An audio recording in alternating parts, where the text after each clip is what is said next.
Good morning, everybody. I'm Regina Romero, Vice Provost for Faculty Affairs. I am so excited to welcome you to the University of Arizona. This is a new faculty orientation this morning. As you can see on the slide, we are very, very proud to be a land-grant institution, a Research One, and a Hispanic serving institution.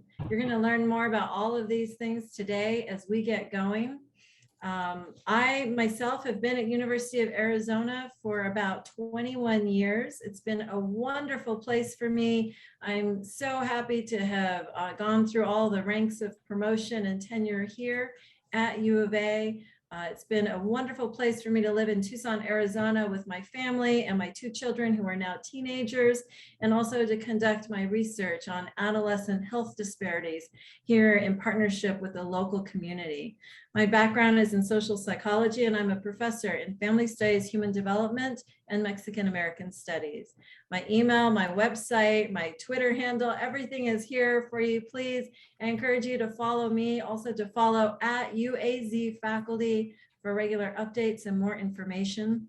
We have a lot of great information and activities for you built in today and over the next few days.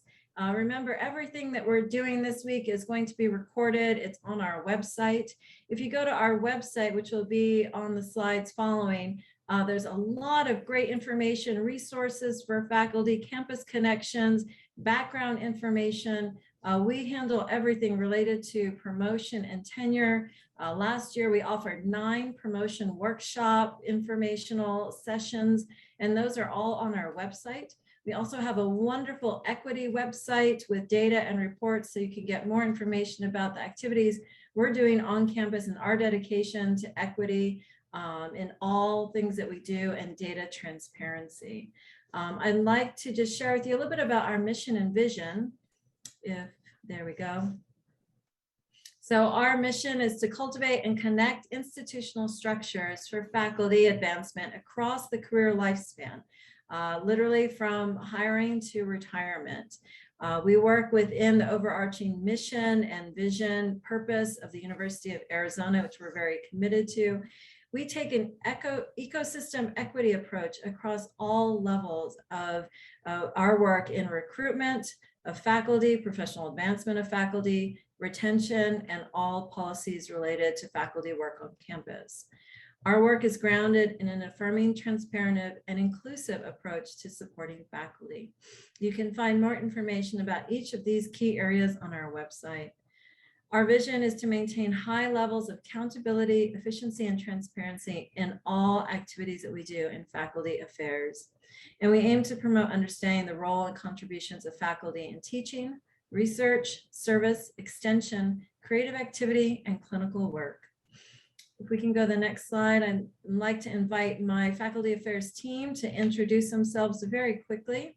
We have several core team members that do work in different areas in faculty affairs. Dr. Arroyo Perez, can you start with first? Thank you very much. Hi, my name is Adrián Arroyo. I'm the Associate Director for Faculty Affairs and a faculty affiliate in Latin American Studies, and I am so glad that you all could make it here. I'm very happy you'll find a great community for your work here.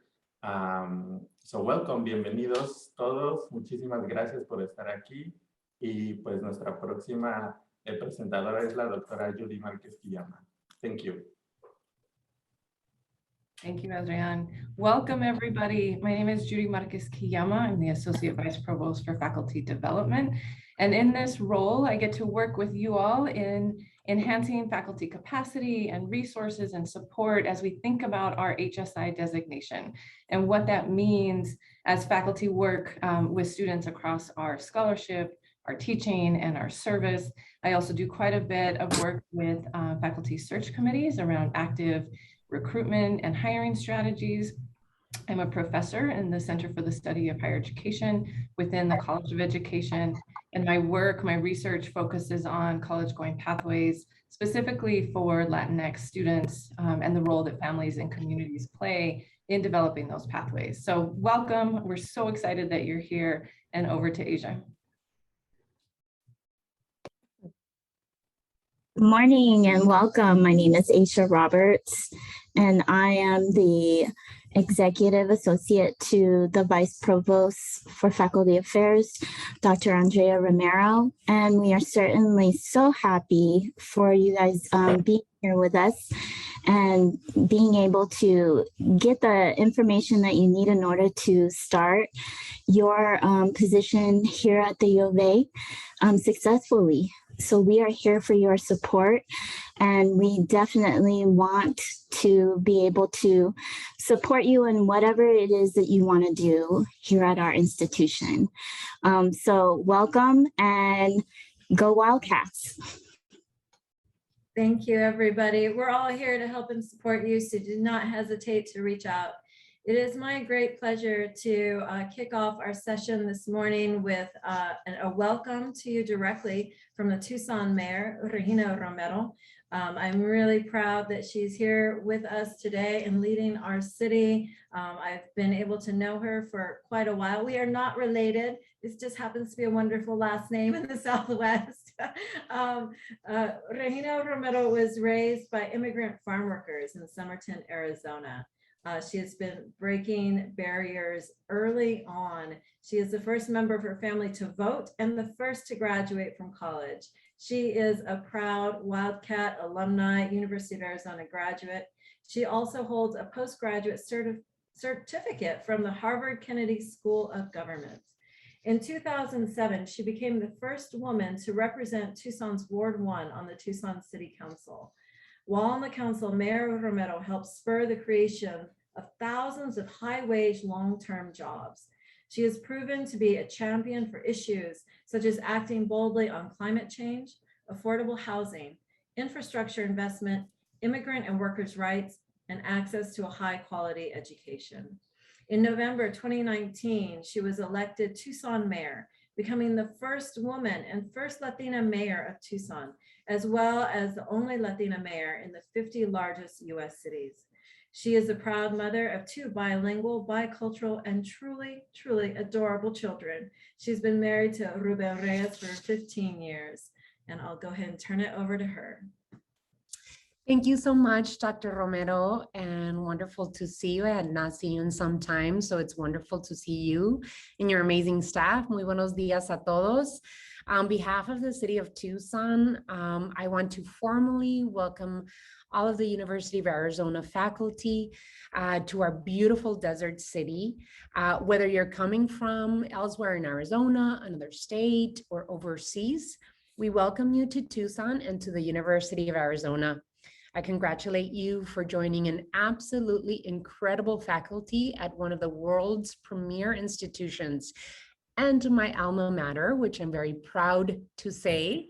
The university and the city of Tucson alike sit on land that has historically been home to the people of the Tohono O'odham Nation and the Pascua Yaqui tribe. This history is at the heart of our city's identity, where we acknowledge and celebrate the history and the diversity of our community. While you are not in the classroom, there's so much to see in Tucson, so much to do in Tucson, from our natural resources and outdoor activities to our entertainment and world-renowned restaurants. As a local government, we have worked diligently to preserve our pristine Sonoran Desert for future generations of Tucsonans. I encourage all of you to get to know and explore our beautiful desert city.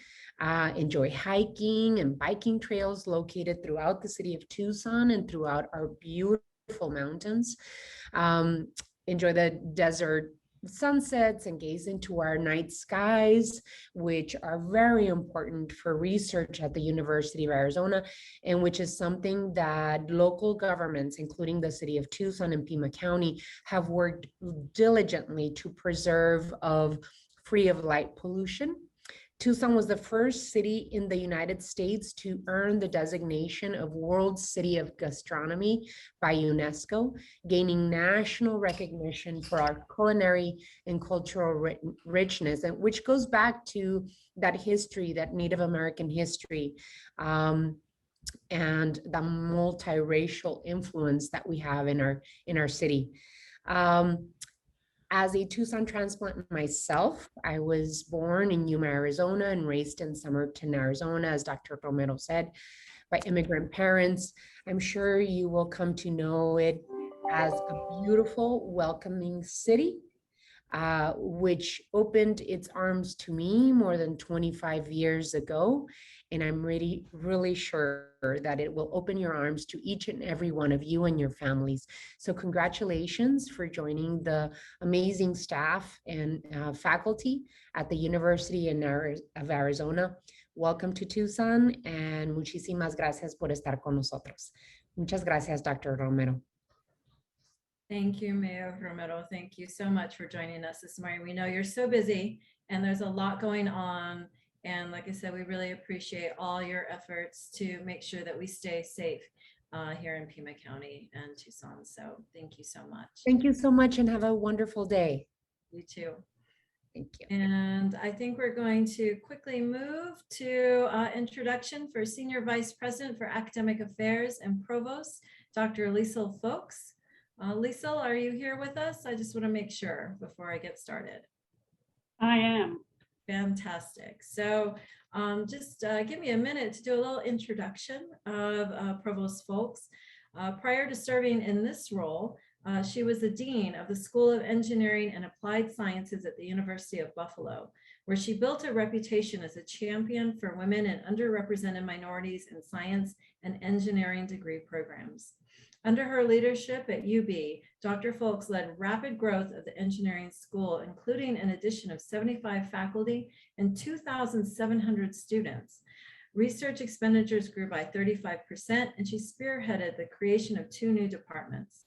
As an internationally recognized expert in the fields of magnetic materials and devices, nanoscale metrology, and spin electronic devices, Dr. Folks holds 14 US patents and has authored more than 60 peer-reviewed papers. She serves on numerous boards and is chair of the triennial congressionally mandated National Academy's review of the National Nanotechnology Initiative. Prior to working in higher education, she spent 16 years in research and development at IBM Research Center, Hitachi Global Storage Technologies, and Western Digital.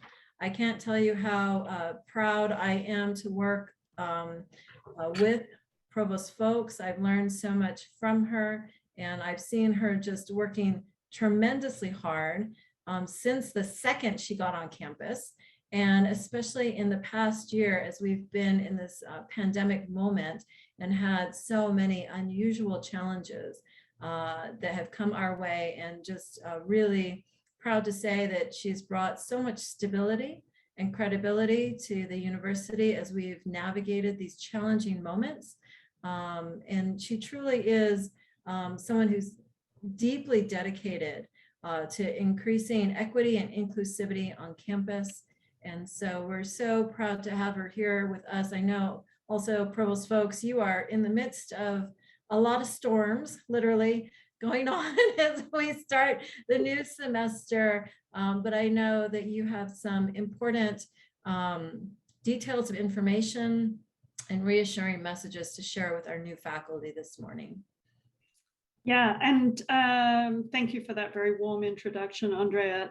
I've only been here for 2 years, but it's been a crazy 2 years through the pandemic. But I can't tell you what an honor it is to lead this faculty. And I'm just delighted that each and every one of you is joining us.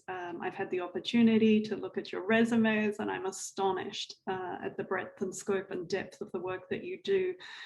You know, in addition to all of the things that Andrea talked about that we worry about in the Provost's office, one of our core concerns is the excellence of our faculty across all of the axes in which we seek to have an impact in the world, being, of course, teaching, research, and service, but also as a land-grant university, our extension operations, and also as a university that is blessed to have not one but 2 colleges of medicine also in clinical service. So for those of you who don't know, we have a College of Medicine here in Tucson and an entirely separate College of Medicine in Phoenix.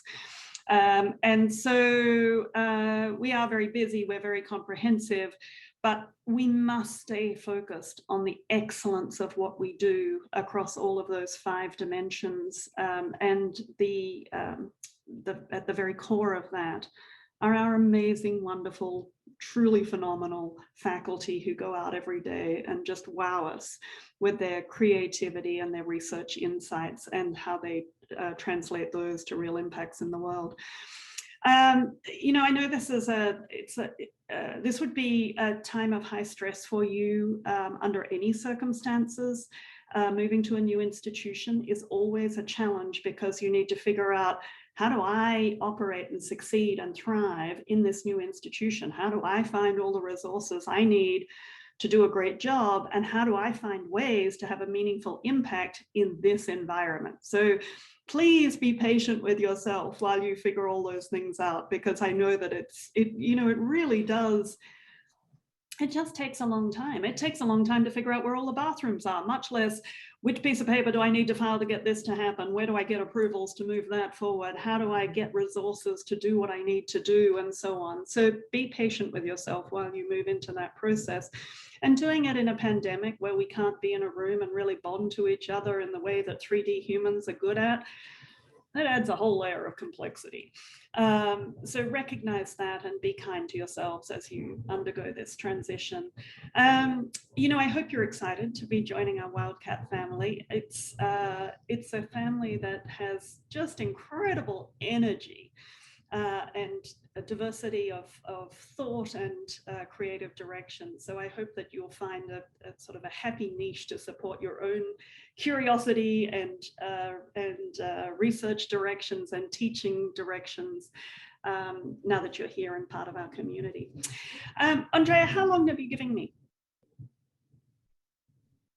to speak? You're welcome to take a couple more minutes if you like, and then wrap it up. Sure. You know, if you'll be patient with me, I'll just step through some of the things that we see as priorities for the coming year. You know, we are in a period still of financial stress because of the pandemic. And you know, one of my jobs is to really make sure that we're bringing in the resources we need to operate the university at the level that we want to be operating. And please be aware that while we are going to be in some budget distress this year, the following year looks very rosy. So this year already, we can see signs that we're bouncing back out of the pandemic, but it is going to take another year of some pretty tight budget circumstances. And I'm sorry that all of us have to go through that, but it is the reality for most universities, frankly, during the pandemic, is that this will continue to be a period of tight budgetary conditions. What I would ask of you is that you're patient with the institution. I know many of you will have landed with big aspirations. Well, I want to do all these things, and it's going to be painful to hear, well, we can't do it right now in some cases, and we want to move. You know, no matter how good your idea is, there's just not the resources in the department, in the college, in the university to invest in what are very likely to be brilliant ideas. Please be patient with us as we work through that process. We are still operating all of our seed funds, for example, the Provost Investment Fund, the Research Investment Fund, also, I think that's called a seed fund, isn't it? Those are all operating, but kind of at reduced capacity. So please do engage in those as ways to aggregate resources to do creative things. But please also recognize that it'll be another year before this feels more like normal financial flows are happening. So that would be thing one, is just to beg for your patience while we get through this next year, which will continue to feel pretty tight, really. Then the other thing I would just like to share to you is that we're in the middle of reforming our general education curriculum, and also in the middle of really doubling down on retention and completion initiatives to advance the university's goals, both against our own standards and expectations, but frankly also against our peers. So we are not performing where we would like to be for undergraduate retention and completion metrics. And I recognize not all of you will be engaged in undergraduate education, but we are asking the faculty for real support and help in thinking through how do we structure our academic degree programs so that they are as transparent as possible for students to navigate, and also so that they're intentionally built and designed in ways that support student success, because I know we can do better in that regard. And so that's going to be a real focus on during this coming year as we bring in the new Gen Ed program, which will trigger the need to look at every single one of our academic programs, because we always have to show a program flowchart for how the students tackle Gen Ed and their degree majors at the same time.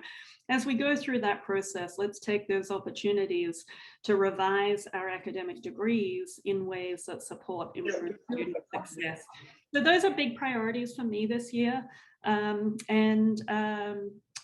don't think I need to say more at this point because I know you have a packed agenda. Welcome, everybody. I'm delighted that you're joining the Wildcat family, and I so look forward to meeting you in person someday, hopefully soon. Thank you, Provost folks. We really appreciate you giving a bigger context for what's happening right now as we go into the next year at the University of Arizona, and some of those exciting opportunities to participate in Gen Ed and support student retention as our new faculty join us. I'm going to turn it over to Dr. Adriana Arroyo Perez, who will move us into the next speaker. Thank you, everybody. Thank you very much, Andrea. Thanks, Dr. Fox. Now we're going to have our friend from the University of Arizona Bookstores, and Dan Crosson. He's a program coordinator in the UA Bookstores, and he's going to talk about those really great initiatives that they have and useful information for you all. Thank you. Thank you.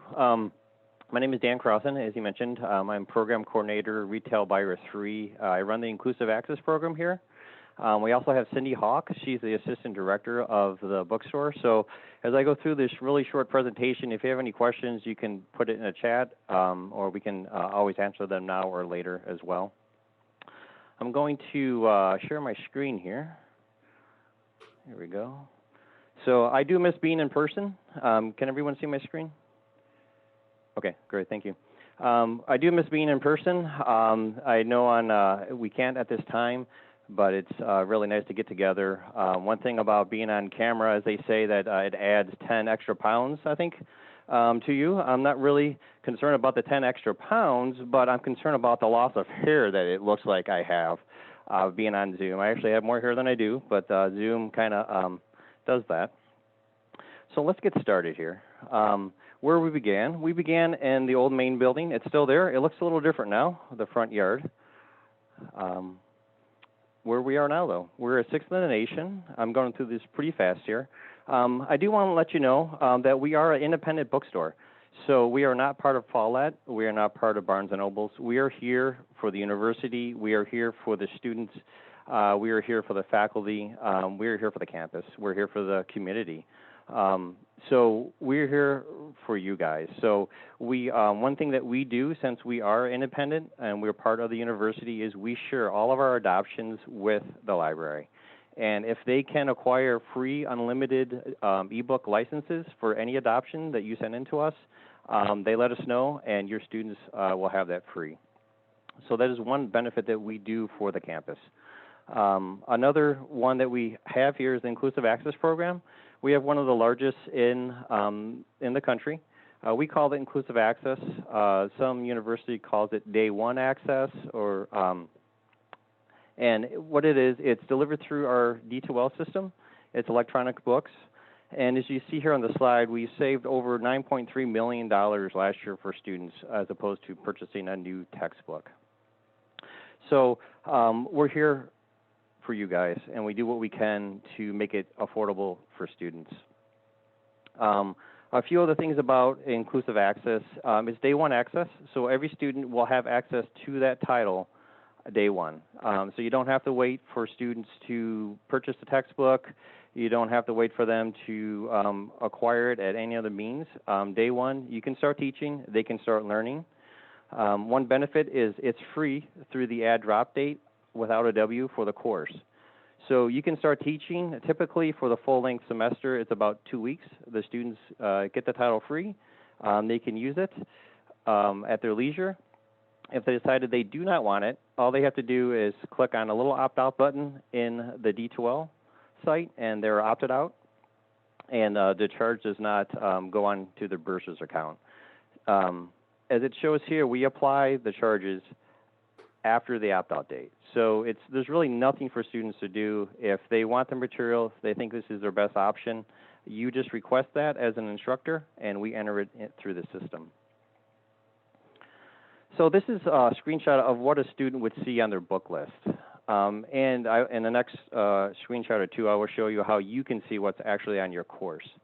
But a student will go to their book list, and they will take a look here. It shows that this one is specifically required. If you have some material that's requested, if you have some that's alternate choice, we also list that there. We give options. We give the print options. If this one can be rented, we give the rental option. And we also give a digital option if it's available. This is not part of the Inclusive Access Program. This is just another form of if the student wants print or they want digital. We also share our prices. So we're open and we're here for the students. So if they click on view prices, it will take them to Amazon, it'll take them to some other major retailers, and they can look to see what are they selling it for. And our last thing that we have here on the student's book list is check the library. If the library does let us know that they did get this title, there would be a little red here that will say the library has it free. Please click here, and it will take them directly to their with that book. So course material. So our adoptions deadlines for fall is March 17th. I know everyone here is new, so if you have not submitted your adoption, that is perfectly fine. Please submit it as soon as you can, though, for your course. We like them to get the adoptions in as early as possible, so those that do require a physical textbook, we can go and we can try to requisition used ones. That saves students about 25% off of new book price as well. So for you to see your book list, so you want to see what's on your course, what you submitted, and what we put on. I give a little screenshot here. It's better than the words. You would just go to our website, shop.uarizona.edu. You would click on books, and you would click on buy textbooks. If you were a student, the student would click here, view book list. But since you're not a student, I'm not a student, you would click on buy textbooks. It would ask you to log in with your net ID, and then you would just pick your course and your section, and it would show you exactly what we have set for your section. Also, one of the unique things here that we have is we are a service center. So we do work on your computers. We are an authorized Apple service center. So if you have Apple computer and you have a warranty on it, they can look up your warranty. They do the work in-house. Mike Wayne is the manager of the tech department, and Blake Artman, he's the manager of the actual service center. They're great guys. They will do what they can with your system. If you do have a Windows system as well, you can bring it in. They can look at it. Those, they don't work in-house mostly. They do send them out, but they have a place close by that they can work on it. We also have software licensing. Here's the contact information if you need to go there. Payroll deduction. So they implemented this about 1.5 years ago. So it's a great time to purchase technology items, and it would be deducted off the payroll. There is an employee discount. And go to the next slide. And that was a quick presentation. But I know where time is tight here. So if you have any questions, please reach out to us. My information is up top. Lisa is also a buyer. She works on mostly the physical textbooks. Of course, Cindy Hawk is the associate director of the bookstore. So thank you. Welcome. Please stop in our bookstore if you haven't yet. And we really appreciate everyone here. Thank you very much, Dan, for this important information. So if you have any doubt regarding the textbooks or anything about the UA bookstore, please send an email to them. This is their contact information, and the website is also listed in the new faculty quick guide. that was delivered to you within the emails that I sent throughout this week. And now we're going to have something really cool about the University of Arizona culture and identity. So please welcome Aubrey Thrower. She's a student ambassador president and who will talk about the meaning of bear down. Good morning, everybody. Hi, my name is Aubrey Thrower, and I'm going to be a senior this year. I currently serve as the president of Arizona Ambassadors, which is our tour guides on campus, and I'm so excited to be here with you this morning. Something that's super important to our organization is the story of Bear Down. We see prospective students and their families come from all over the country every single day, and they say, "You guys are the Wildcats. Why are you saying Bear Down so much?" And the truth is, it lies in this amazing story that has become near and dear to my heart, and I'm really honored to be able to tell it to you this morning. And I hope that through this story, I'll illustrate kind of our mission, purpose, and values as a university. We are all here to expand human potential, explore new horizons, and enrich life for all. And we do this by continuously improving how we educate and innovate through people like you, so that way we can lead the way in developing adaptive problem solvers capable of tackling our greatest challenges. And you can see this all through this amazing story of a man named John Button Salmon. So let me take you all back to 1926. Like I said, there's a guy on campus and his name is John Button Salmon, and legends get nicknames, so I'm going to call him JBS. He is the man on campus. His friends love him for his integrity and his compassion, but he's also involved in just about every corner of campus. He's quarterback of the football team. He's catcher of the baseball team. He's founder of Lynx Junior Honorary, which I actually got the honor of being a part of last semester. He is the man on campus. And he's getting ready for a huge rivalry game against our rivals at the time, which was New Mexico State. So now his friends are getting really excited, and they'll do what you'll see probably a lot of college students doing. And he goes home for the weekend to get a nice home-cooked meal and free laundry.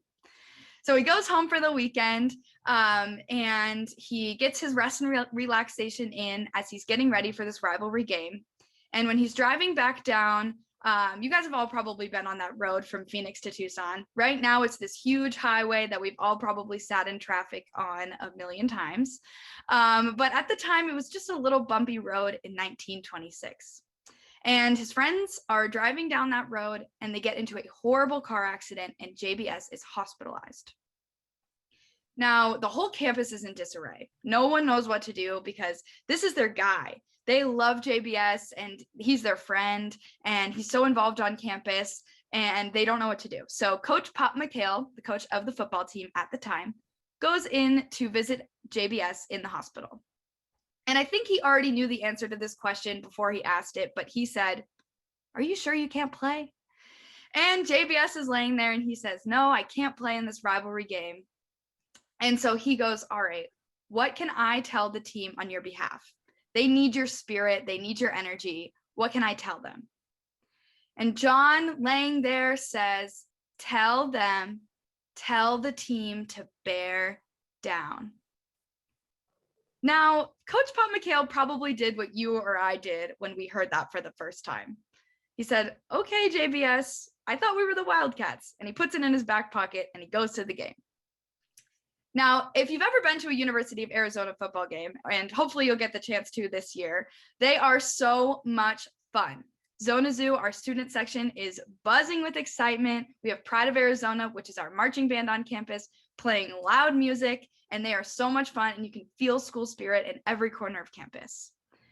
This game felt a little bit different, though. Everyone's kind of dragging their feet because JBS isn't there, and they know that he brings the spirit every game. So they're dragging their feet, and the score is 0-0 at halftime, and they walk with their heads low into the locker room. And Coach Pop McHale knows his guys, and he knows they can adapt better than that. He knows they want to win this game. And he says, "All right, what can I tell them to remind them of the spirit that JBS would be bringing to this game right now?" And the truth is, he knew exactly the answer. So Coach Pop McHale in that locker room screams, and he goes, "Boys, John told me to tell you to bear down." and they trusted their guy. They didn't do what you or I did or what Coach Pop McHale did, where they said, that's kind of weird. The first guy goes, bear down. Okay. And the next guy goes, bear down. And the next guy says, bear down. And everyone's yelling, bear down, bear down. They run onto the field screaming, bear down. U of A fans are screaming it. New Mexico State fans are screaming it. Our cheerleaders are yelling it. Everyone's screaming, bear down, bear down. And we win a whopping 7-0. Big game. So the school was so excited about this big win, but unfortunately, John Button Salmon's injuries were just too horrible. And he passes away just a few weeks later. But Lynx Junior Honorary, the club he's in, wanted to do something really special for him. So they threw a huge bear down ball in his honor that we still throw today. And they wanted to raise enough money for a statue on campus. And unfortunately, college kids in 1926 have just as much money in college kids in 2021. And they did not raise enough money for the statue, but they did raise enough money for buckets and paintbrushes and a ladder to get to the top of Bear Down Gym right in the center of our campus. They climbed up there, they painted Bear Down in huge letters on top of the gym, and the university loved it so much that they still paint over it to this day. And you can see it on the top of the building in the center of campus. And this sent Bear Down energy throughout the entire campus, and it came in handy years and years later in 1952 when a man named Jack Lee came to interview to be the band director of the Pride of Arizona, our marching band.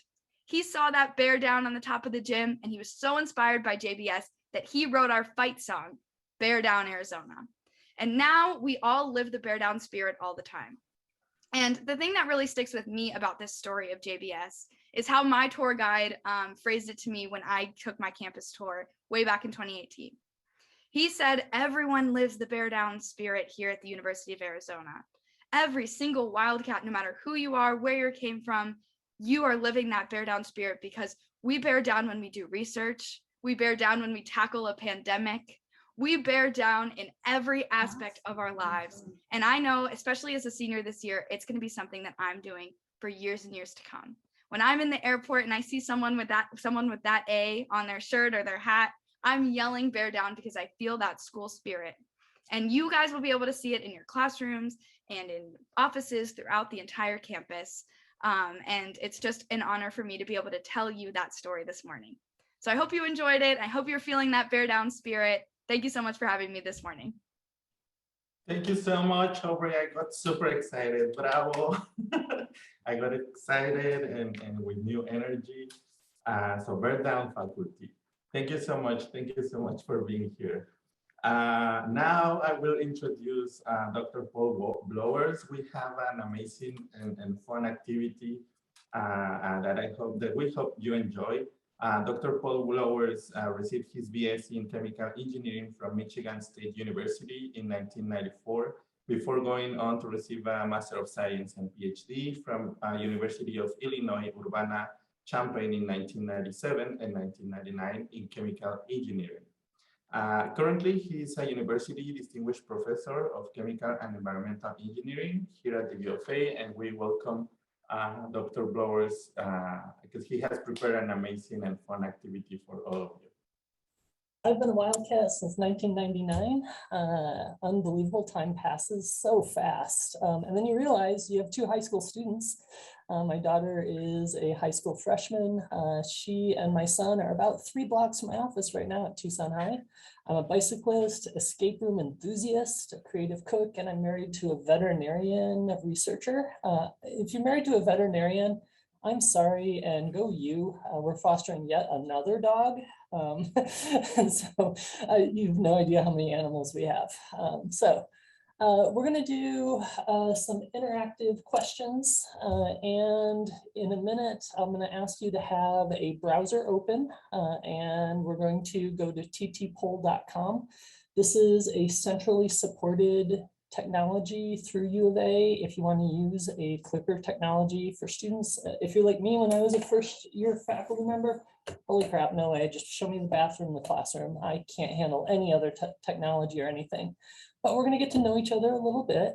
And so what I'm going to do is go forward one more slide, and we're going to give you some time to do the following. And I know in a pandemic setting and sitting for a long time, I put A here to remind myself to stretch. So I'm going to do that, and I'm going to ask you to do the same thing. And then as you get a browser open and enter the session ID, we should start to see responses start to come in. I like to do this kind of prompt when there's a multi-step activity like this one, and that way I can see when I should move on. I know there are about, excuse me, 70, 80 people present, so we'll wait till we have about maybe 35, 40 people. And you'll have time to keep registering. The TT poll will be at the bottom, reminding you that's where we go, and new UA as the session ID. So that's going to show up as we move through the next few questions. And we're going to do just a couple interactive things. So here we go. We're going to move on. You should be able to put a dot on your screen that represents where were you born, and we'll just see it explode there. And so, oh no, here we go. We see people putting their dots in. Awesome. I was actually surprised in the pandemic when students discovered annotate, they treated it respectfully. That was an awesome discovery in my classes. Okay, we see 15 people have dots in. Let's move forward. Wow, I love being at a big school with people from around the world. You get to meet people from everywhere who know the coolest little story from where they grew up and the best food at that one place. I love being at a big school. So let's go. I was born in Detroit, Michigan. I was born 63 days early, and I was just over 3 pounds. That was a challenge back in 1971. Where were you right before you arrived here? When I do this with students, I like to give a prize for the person who came the farthest. And it often comes down to 2 people who actually do get GPS coordinates out and are doing math. I'm an engineering professor, and my students do that. All right, let's see where we were most recently. Awesome. Wow, some of you came so far and in a pandemic setting. So already courageous. Love that you're joining us here. Awesome. I most recently, before I was here, I was at University of Illinois Urbana-Champaign and Michigan, and then moved here. Let's see the diversity of rank. Paul, Emily asked, what kind of prize do you offer to your students? If I'm in a non-pandemic setting, candy. Or we have 10 chickens right now, a dozen eggs, and they will fight hard to get those eggs. I brought 2 dozen actually in today. I'm going to hand them out to some students as I cross campus. High five for those of you assistant professor. That's what I was when I came here so long ago. And then time passes again, and you realize you've been a wildcat for good 2 decades. When did you earn your highest degree? If you're willing to share that. Feel free to put, in my class, if the student doesn't want to answer, they put 999. Since most people are assistant professors, we probably maybe are not so age. So this one is a word cloud prompt. So what we're going to see is it populate with the biggest answer in the center. Whoa, what new PhDs, new and shiny PhDs. I remember when mine was new and shiny. In my first year, I insisted students call me doctor, and I got tired of that pretty quickly. I wanted to be a little more accessible. So that was my choice. There's a whole literature around how we choose to call ourselves. How about which college or main area of campus you're in? I'll get to see, maybe you'll see someone from your local department is present as well. Paul, is the TT poll free, or do we have to register to get in there? Good question. The technology is required for students when they're freshmen, or strongly suggested, because a lot of the freshmen lower level classes, for faculty, it's totally free. There's an add-in for PowerPoint, and we don't pay anything. And again, we have central support if we want to learn how to use this. As a new faculty, I wouldn't recommend learning a new technology by next week. That was not behind my priority list, just for you. All right. high five, veterinary medicine. I helped them for a little bit pre-pandemic as they were ramping up because they teach in very similar styles to the way I love to engage with students. My wife is now on campus. I see a chat came in. She is a valley fever researcher. If you don't know what that disease is, you'll learn about it. It's a Sonoran Desert thing. How about now, more local, smaller department unit? Yet I love being at a huge school with so much richness of people to talk to, and whoever's in cyber operations, I just have like 50 questions that just came to my mind. I would love musical theater. I would love to ask you like 10 questions as well. I love being that it's such a big place where we have all of these things available to us. Why did you choose U of A? And I'll share why I chose in a minute too. Well, I just want to add into how much I love that so many people have left their videos on for us this morning. Yes. I love to see your faces, and I'm so sad we can't be together in person. So it makes it feel more like we are actually like talking to each other and not just the screen. Yep. I am so excited about meeting students in person again next week. What we've heard is the students are really excited to come back to campus, and I've been on campus the last couple of weeks off and on, and I'm really impressed that everyone's wearing masks. And even here in the admin building, we have the financial aid services on the first floor, and I see more students and families coming in every day, and people have been really good about masking up. Yep. My kids going to Tucson High has 4,000 students. I ask them each day what percent are masked, and they're saying 90%. It's like, awesome, we're going to get past this. We can do it. Yeah, same for my son at University of High School too. He says that everyone's been really good about it. Yeah, awesome. The cyber operations program came to the front again. Awesome. Awesome. You a grad, high five. I love Pragmatic. We offered you a job. Yay. Tucson is the best. Awesome. I came because faculty care about research and teaching and families. You've heard me openly talk about having kids and as well. Campus is safe. I could bike or walk to work. Great weather when it's not summer. And of course, everyone moves here in July and August. And now if I had to choose Tucson now and U of A now, awesome food, safe to raise children, and is the largest small town in the world. You have no idea these small connections that show up. My daughter's English teacher is Max's bike coach from last year's dad. Like how does that happen? Right? You have like 800,000 people, and like there's only like 2 degrees of separation between this teacher and us in 3 different ways. Let's do just one kind of serious question, and it's going to relate back to Bear Down. Awesome, Chris. I'm seeing that the College of Medicine, everyone's been masked in Phoenix. Awesome in the chat. Of course, College of Medicine, you'd hope, right? So growth mindset is really important to us at University of Arizona. I think it's become popular in the media. And growth mindset is a believing we all get better through persistent effort over time. We're not born good at anything necessarily. And this is important because of our student population. I'll come back and I'll touch about that just briefly in another second. But do you think Bear Down and growth mindset might be related? We had the ambassadors share the story, and we now just had a brief definition. We just jumped up in Bloom's taxonomy. Sorry, we're doing synthesis of like the kind of ideas here. One we just learned, and one, yeah.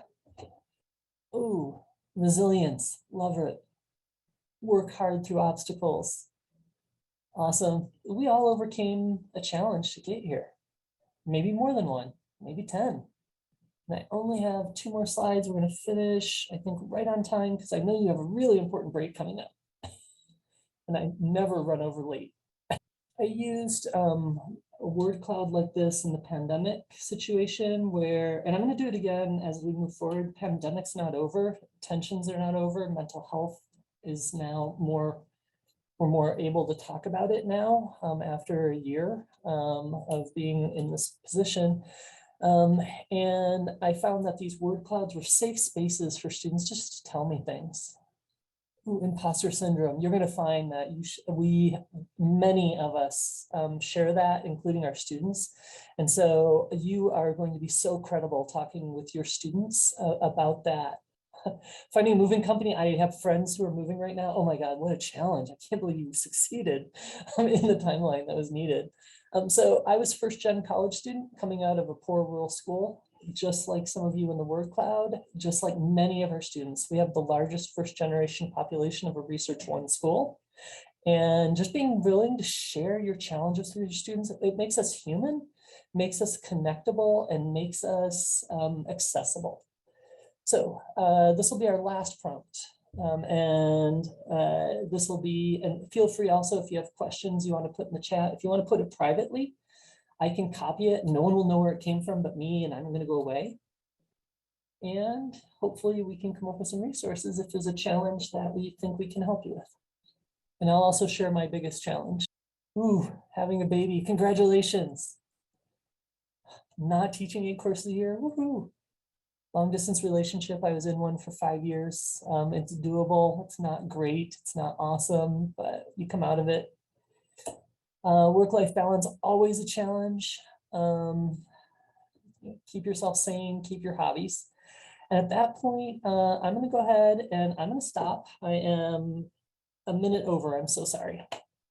Oh, you're so wonderful. We appreciate so much that you take the time to be here to do this kind of activity. And really, you're such a great role model for how to do interactive teaching, whether it's in person in the collaborative classrooms or over Zoom. We love your energy, and I miss seeing you in person.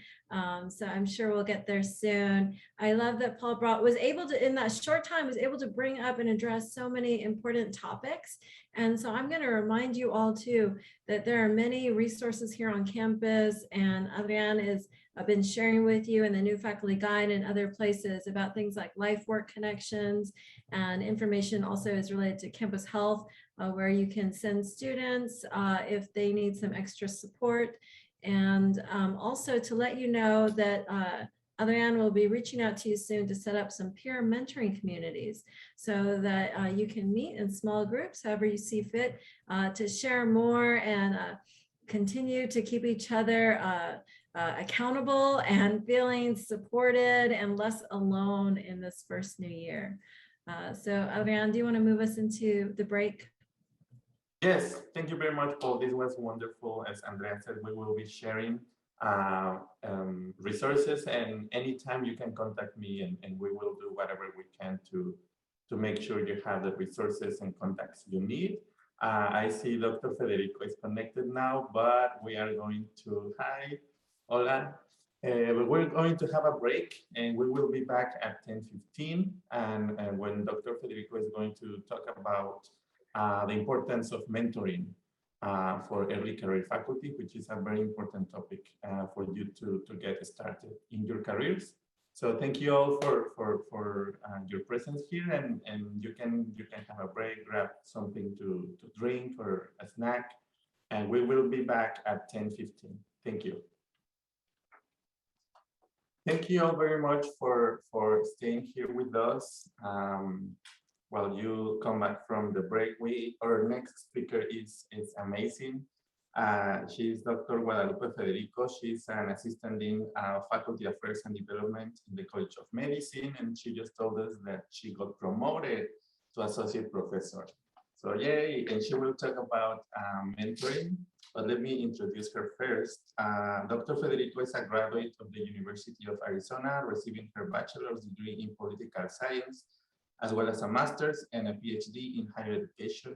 We're from the same amazing program, with a focus on career aspirations and one's self-efficacy. Since December 2007, she has worked at the U of A as a graduate researcher and teacher assistant at the UA College of Medicine in Tucson, and she was an assistant professor in the Department of Medicine and worked as Director of Educational Research and Development in the Vice Chair for Education Office. She served as a planning committee member for the Department of Medicine's Physicians Educational Development Program and both department and college level faculty mentoring programs. And that's why she is here, because she will talk about the amazing work that she does about mentoring. Thanks for being here, Dr. Federico. Thank you for having me. Some of my work entails research into mentorship as it relates to physicians and basic scientists, but I also explore the intersections there for faculty of color and gender issues. But I want this session to be relatable because we've got so many different fields that are listening right now. So my presentation is going to be broadly applicable and actually so not focused on physicians and science entirely. So our objectives for today is I'm going to talk to you about the importance of mentoring in your early career. So this would be pretty much the first year all the way through maybe your 4th and 5th year here on as faculty. And then I'll review why this relationship really matters and why you should engage in finding a formal mentor or mentors. I'll reinforce some expectations about how to engage and nurture this relationship. And I use purposefully that term reinforce, because I'm sure during your time before you got here, either in your postdoc years or your graduate studies or other internships that you've had as you've transitioned to faculty position, you've had a mentor already, or at least a role model who has helped you get to the point you're at right now, which is a major achievement. It's very exciting to be here at this orientation. And then finally, Dr. Arroyo may expand on this just a bit, but I want to sensitize you to available campus level resources and opportunities that are available to you that I strongly suggest you take advantage of in your first 4 to 5 years here with the University of Arizona. So the importance of mentoring. Before we start talking about that, let's talk about what is mentoring. And really, this can be a construct that is different for everyone, how you package it. So this particular slide is really the world according to Lou and how I view mentorship and my lens. But I like to draw from the work of actually the physician that was testifying for the George Floyd case this last year. Dr. Martin Tobin has written extensively on the relationship and all the complex dimensions related to mentoring in general. And so his model says that mentoring can compose of having several different people play multiple roles for you. And sometimes those other faculty members will play 3 out of these 7 roles for you. But these are the components, the dimensions associated with mentoring that will help fulfill you and help you move forward in your career. Because promotions for you, I have learned as one who counsels early career faculty and mid-career faculty that your promotion timeline starts on day 1. So we're starting today. And so it's it sounds early, but it's never too early to start creating and charting your journey of the things you need to do beyond publishing or beyond teaching, some of those intangibles that move you forward and help you think about what is your niche, what is going to be your scholarly contribution and your splash to the world. And we need help to do that. We need a strong, compassionate, fun and friendly community of faculty to move you forward. So these are some things that you should be looking for and also embodying yourself, right? Because you're also going to play a mentoring role to your grad students or to learners around you. So these are good characteristics to think about. What do I need to do from professional development to further embody these dimensions? So the first one he talks about in his work is called sponsor. And this word is really coming out a lot in the academic literature in terms of forwarding this idea of faculty needing a sponsor, which is more transactional in nature. You're basically asking a person that you know is in a certain position who can put a good word in for you for a mid-level leadership role or to get on a certain grant so you can start working on your research portfolio and getting that expanded reputation. So if you don't ask, people don't know where you want to go and where you're at and how they can help you. So this idea is being about verbal to somebody in a higher position that you know can probably create an inroad for you, okay? It's transactional. And next is the teacher aspect. And that is someone who is imparting some knowledge. It's pretty self-evident there on what that kind of role is. And then next dimension is looking for someone who could be your agent. This is really someone who provides advocacy for you. It could intersect with that sponsor role where you have the idea that this mentor will advocate for a position or for you to acquire a certain role. Okay. Next is this idea of a mentor being a role model. As you work to connect and create your community of support, pick the people that you could see yourself in and who you admire and think, as I progress in my career, I want to be similar to her, but with my own identity and my own spin. So picking someone who is appropriate and holds themselves in high regard and who is respected by the university community and in your field. You want somebody in the confidant role as well, having this dimension, which is feeling out and picking a mentor or set of mentors that you feel will keep information in confidence. Sometimes in our mentoring relationships, we need to discuss issues about our career or our progress or our family life that we might feel that it's embarrassing, or it might show that we are not progressing as quickly or as effectively as we want to, or we're having professional dilemmas, maybe conflicts with some coworkers or managing our TAs or students, and that's okay. So this is going to take a little bit of time, as any relationship does, whether you're with your spouse or your parents or your children. It takes a little bit of time to get to know these people's personalities and gauging their intentions. And so trying to look for characteristics where people could keep things confidential and can put you at ease about the areas where you think you might have some improvement needs at. And it's okay. We all need improvement and we all need help. You don't need to be perfect on day one or in your early career. So be real with yourselves with them. And then the next dimension is finding someone who can serve as a coach, or you think about them as a coach. And this for me is very a personal dimension, because naturally when I talk to faculty in my role in faculty affairs in Phoenix, I get really excited watching people grow.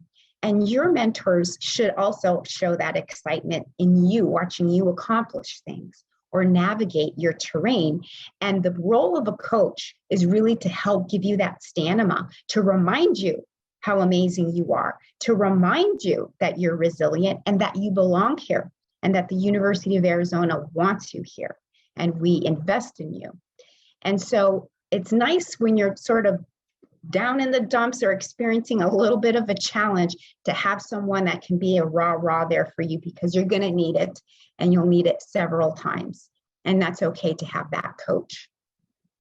And the final dimension of a mentor, if you can think about them as an advisor in a sense that they give you very, very concrete information and steps and timelines about moving forward in certain aspects of your career. So for example, the most common question I get from research faculty is, so how many publications do I need for promotion, right? That's a very concrete question. And the answer, some people want a really hard number, 2 to 3 per year, right? And other times advisors might hesitate because we have other understandings around committee reviews and taking into context what your entire dossier might look like that could inform your body of work as a scholar. But in general, these are very concrete information that we give to faculty about moving forward, deadlines, timelines, those types of things, okay? So again, I really like this image that Tubin has because it shows that it could really take a team. And I'm going to tell you early on in your career, you're not going to find one mentor that fulfills all of your needs. You are going to need someone who can cover all those dimensions. That is nearly impossible. So don't be afraid to touch base with several people and have a panel of 3 or 4 folks so that all your needs could be met. Right? And the reason I sort of talk about investing in a panel, in a community, which really aligns nicely with Dr. Arroyo and Romero's construct of their community faculty development program, is ensuring that you have access to multiple people at different times, because you are very complex people and you have several identities. And as you start your career here, you're going to have really different contexts where you need mentorship and advice. So as you're developing, you're going to wear the hat of educator, scholar, researcher. I'm hoping leaders on this call, we need future scholars who are also administrators, who live and breathe faculty life, but also take on the role of a department chair, or a center director, or a vice provost, because we need these leaders established at the university to move the line forward. You'll also need assistance with developing in your own specialty, whether you're a nurse or physician, veterinarian, scientists, or artists, the dancers, the photographers, the drama folks. You need specialized mentoring in your field. You also need to consider the needs of getting some social integration about what it's like to behave and conduct business as a faculty member. So you're a faculty citizen in my eyes. When I meet with faculty, that is another critical component of promotion, is what type of participation do you have with the broader university, and maybe getting out of your bubble early in the department and participating in shared governance and service at the university level. It's important to give back to your university city, if you will. And then the obvious with mentorship, you will need some advice in navigating your career and progressing to the next academic rank. And of course, probably the most important is getting some guidance in navigating your personal life, because this all impacts your professional life as well. So paying attention and having some advice from faculty with regards to your well-being and resilience to power through and stay in your field and stay here at the University of Arizona is needed. So some previous academic literature shows that faculty who have mentors very early on in their career have several benefits to it. And a couple of them are that have been expressed in the literature, and this is across the board in disciplines, and that is you feel a sense of positive integration and a better position in terms of understanding your new setting here and your culture. What are the cultural norms within your department that's going to help you feel like, hey, I belong here. I feel good. I have some support. I know where to go when I need help. And I know where to go when I want to market myself and participate more within my department. Faculty report having higher levels of job satisfaction, connection with their colleagues, and that connection helps prevent burnout, getting tired of your research, getting tired of teaching, getting tired of the bureaucracy. And when you are feeling these high levels of satisfaction, it helps the university retain you as our talent. And we want people to be happy. Those who have mentors early in their career have expressed increased research productivity. That means number of grants, publications, presentations. And with those increases, People have also reported an increase in their professional network within the university, and this is really important, outside of their university. I would say one of the key milestones within a mid-career review of where you're at with your dossier and plans for promotion is checking how your network and your reputation looks outside of the University of Arizona. So what is your regional and your national and your international reach as you progress through your career? So it's important to network, and your mentor will be a key person to make that unfold for you. Next, faculty have reported positive student learning outcomes.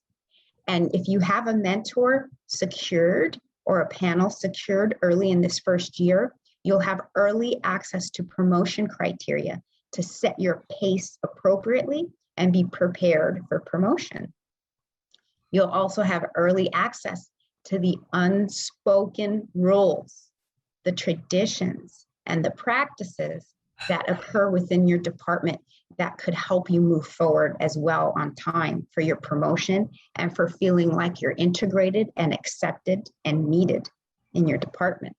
And some of those unspoken rules that I see a lot when I advise faculty that you can really only get from a mentor or a panel of trusted advisors is to get you on track about the negotiation strategies for yourself as you progress. And that could be increasing studio time, having appropriate lab space, time that's appropriate to discuss salary increases around promotion or taking on additional teaching roles or administrative roles, and also around your personnel, managing the people around you, your admin or your lab crew or the rest of your faculty, the unspoken rules around promotion, and the unspoken rules about the expectations within your department to engage with the broader Tucson community and the national community, and the service requirements, committee service that I was talking about earlier at both the local Tucson level and the national level. And so going on to our next sort of thought is why do these relationships even matter? So in addition to those points that I just made, I really wanted to stress this idea of mentoring is not just a loan, it's in a vacuum, just mentoring. It's a relationship or several relationships. And with several relationships, folks need to be intentional with how you regard each other and act towards each other. And these things take time. As I mentioned before, these are akin to relationships with family members. This relationship will be super important for your advancement that you really can't live without. And it's a key way of further expanding your social network when it comes to your professional advancement. So that means there has to be a deep investment and nurturing in connecting with these people, your mentors, and meeting commitments to keep them updated on how you're doing and telling them what you need. So if you believe those points that I had just made about what the research is showing in terms of the benefits of mentorship, then the quality of how you interplay with them and nurture that relationship and the frequency of talking to them is going to really matter. Okay. So next, how to engage each other. This is just sort of reminding you a little bit about the ground rules or expectations that the university has when you're engaging in these really important relationships. And so I just wanted to review for you what the developmental alliance model is. So when I advise faculty in my role, I typically give them additional characteristics about the dynamics that you can look for when you're searching for a mentor and engaging in mentoring communities. And so there are several types of dynamics that can go on, but I really wanted to focus on the concepts of impart versus scaffold. So gone really are the days where a mentor is seen sort of as a talking head who just talks to you and is not really valuing the experience that you already bring to the table, and try to leverage that a bit. But instead of being a protege or a mini-me, you want to be someone who is yourself completely, your best self. And so you want to look for someone who does a little bit of both impart knowledge to you and scaffold your experience. And by scaffolding, I mean a mentor who is not always going to just blurt out the answer or tell you what to do, to turn right or to turn left, or to accept working on this grant, or to negotiate a different author order with the people that you're working with. It should be someone who asks you questions about how you think and feel about a situation, and sort of scaffold your thinking so you can come to the conclusion that's going to be best for you. So I would say, don't expect them to give you all the answers or the right actions, and don't hold them accountable to that. This is entirely up to you, and finding someone who's willing to listen to you and maybe even challenge you and play the devil's advocate that maybe might rub you the wrong way. It's okay. It makes you push harder and think harder about your career and your strategies. So preparing your search for a mentor, I would say, in addition to having discussions with your department chair or your director about available communities and mentors, you should get situated in terms of having deep reflection and getting into an appropriate headspace about mentoring. And so at the University of Arizona, we want you to know that all faculty are expected to mentor. So in addition to mentoring your students and other learners within your college, faculty are to mentor faculty. So this moment here is really just about you. And know that you are not bothering any of the professors on campus and within your department at all. The expectation is for them to engage you and nurture you as well. So do not feel bad about their time. They're too busy for me. I don't want to bug them. If that's what you think, that's what you will get back.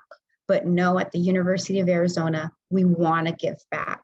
Many faculty in my research, internal local research, typically communicate the number one trend that I get when I do research about why are people involved in academics even.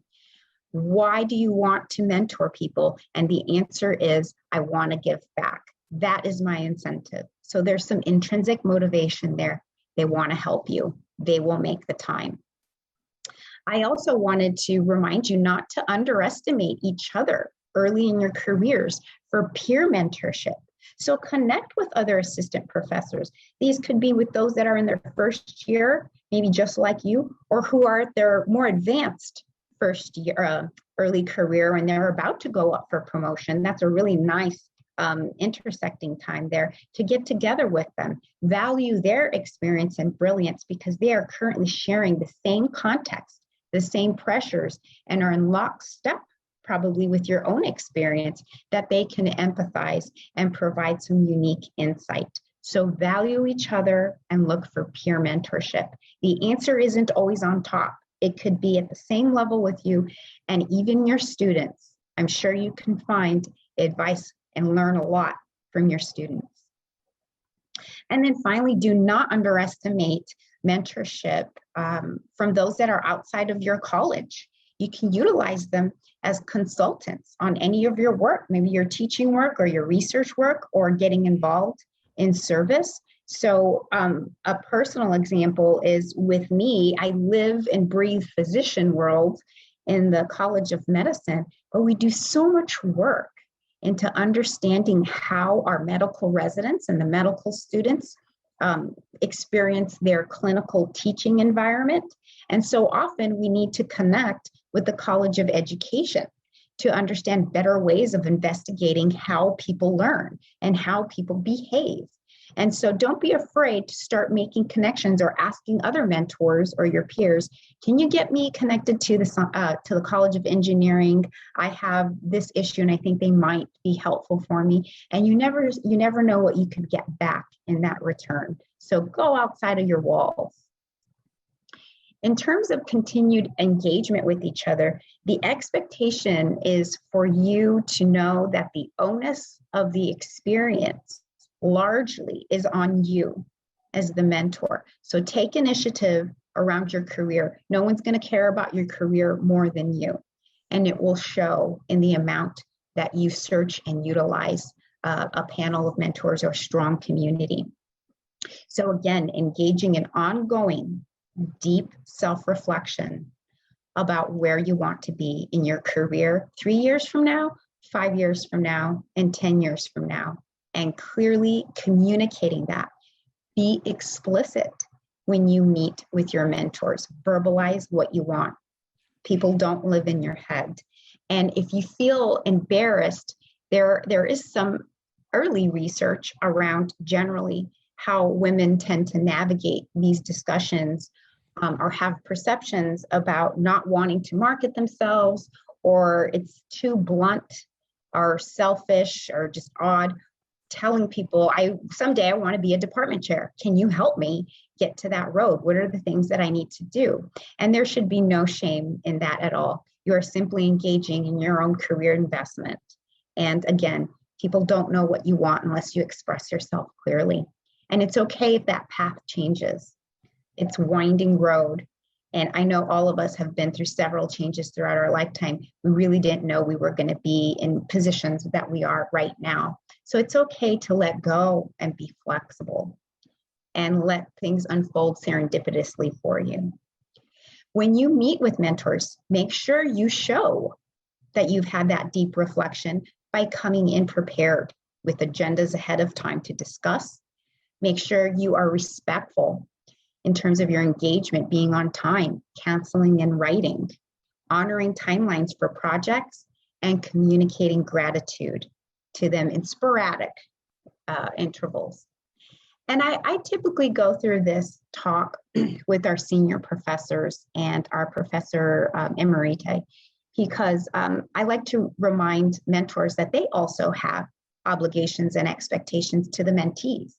So I'm just going to share with you what I share with our mentors, only because it helps clue you in a little bit more about the characteristics you should be looking for in the community, and also consider these being areas that you can develop in yourself, because you will at some point be an associate professor and a full professor or a provost one day. People will be looking for these characteristics. And so I typically remind them to be advised that there will be meetings and that there's got to be a time allocated on their calendars. I expect them to introduce and incorporate you into network expansion. As I said, that is a very key criteria for promotion, gaining a reputation outside of the University of Arizona in your field. Keeping you as a mentee in mind, like a sponsor and an agent, for opportunities that might be available within or nationally so they can help you grow your career. I expect them to come in and honor the agenda and the talking points that you want to go with. I also expect some reciprocity from the mentors, and you should too, with regards to being on time and having to cancel in writing and honoring timelines. Sometimes projects or how you utilize a mentor or your community is going to be fluid, and other times it might be on a concrete project. It's all relative. So I do advise them to set timelines for different projects. And also, I advise them to learn from you as mentees. So my final advice for everyone, whether they are the mentor or the mentee, is to have this sort of forewarning that everyone around you, the students, the administrative staff, and your peers, it's not just your department chair, but everyone around you potentially can play a role in your promotion. Because we'll ask for letters of support, and folks from all different levels are going to be chiming in on your citizenship, on your intellect, on your contributions. And so these people will be in your professional networks. You'll be asking them to draft letters of support. They are necessary in your promotion. Interactions with them and evaluations might show up in your annual performance evaluation. And really important here is they could potentially be a nominator for teaching awards, research awards, or other honors that the university bestows on faculty. Okay, so value each relationship with students, staff, and everyone above you, because they have potential to have a say-so on where you go and whether you stay.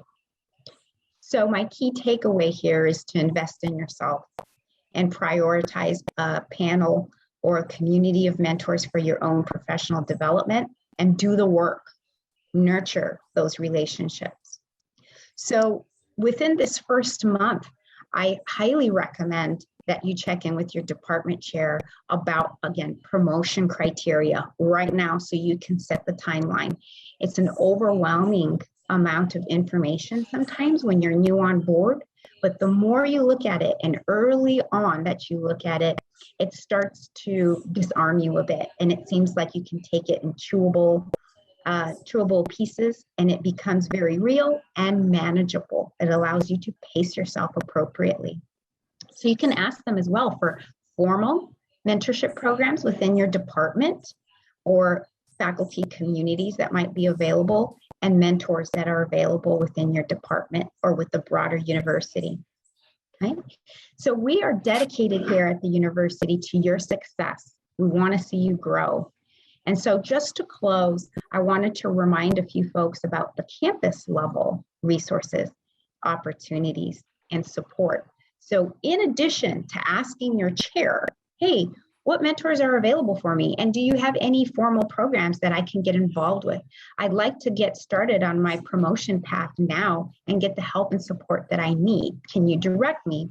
There's also college level resources that are all headed by Dr. Arroyo and Kiyama and Dr. Romero.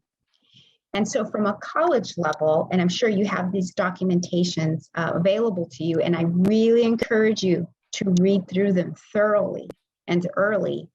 And the first one is the University of Arizona Mentoring Toolkit PDF that has a nice roadmap about what to expect for getting started for your promotion pathway, and things to look for with your mentor to help engage in kind of a type of contract or an agreement, and how to get the juices flowing about, well, what are my career goals? What do I want to do when I'm here? And how do I get there? And what's appropriate? What's an appropriate ask or a role?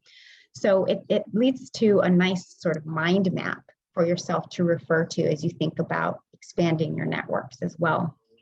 And then Dr. Arroyo or Romero could expand upon this if they want to as I close here, but I really wanted to highlight one of the new programs that we have here on campus for you to network and create a very nice community that's uplifting and supportive for you, where there's psychological safety and people want to see you move forward. It's the Faculty Development Communities for Promotion Mentoring Program.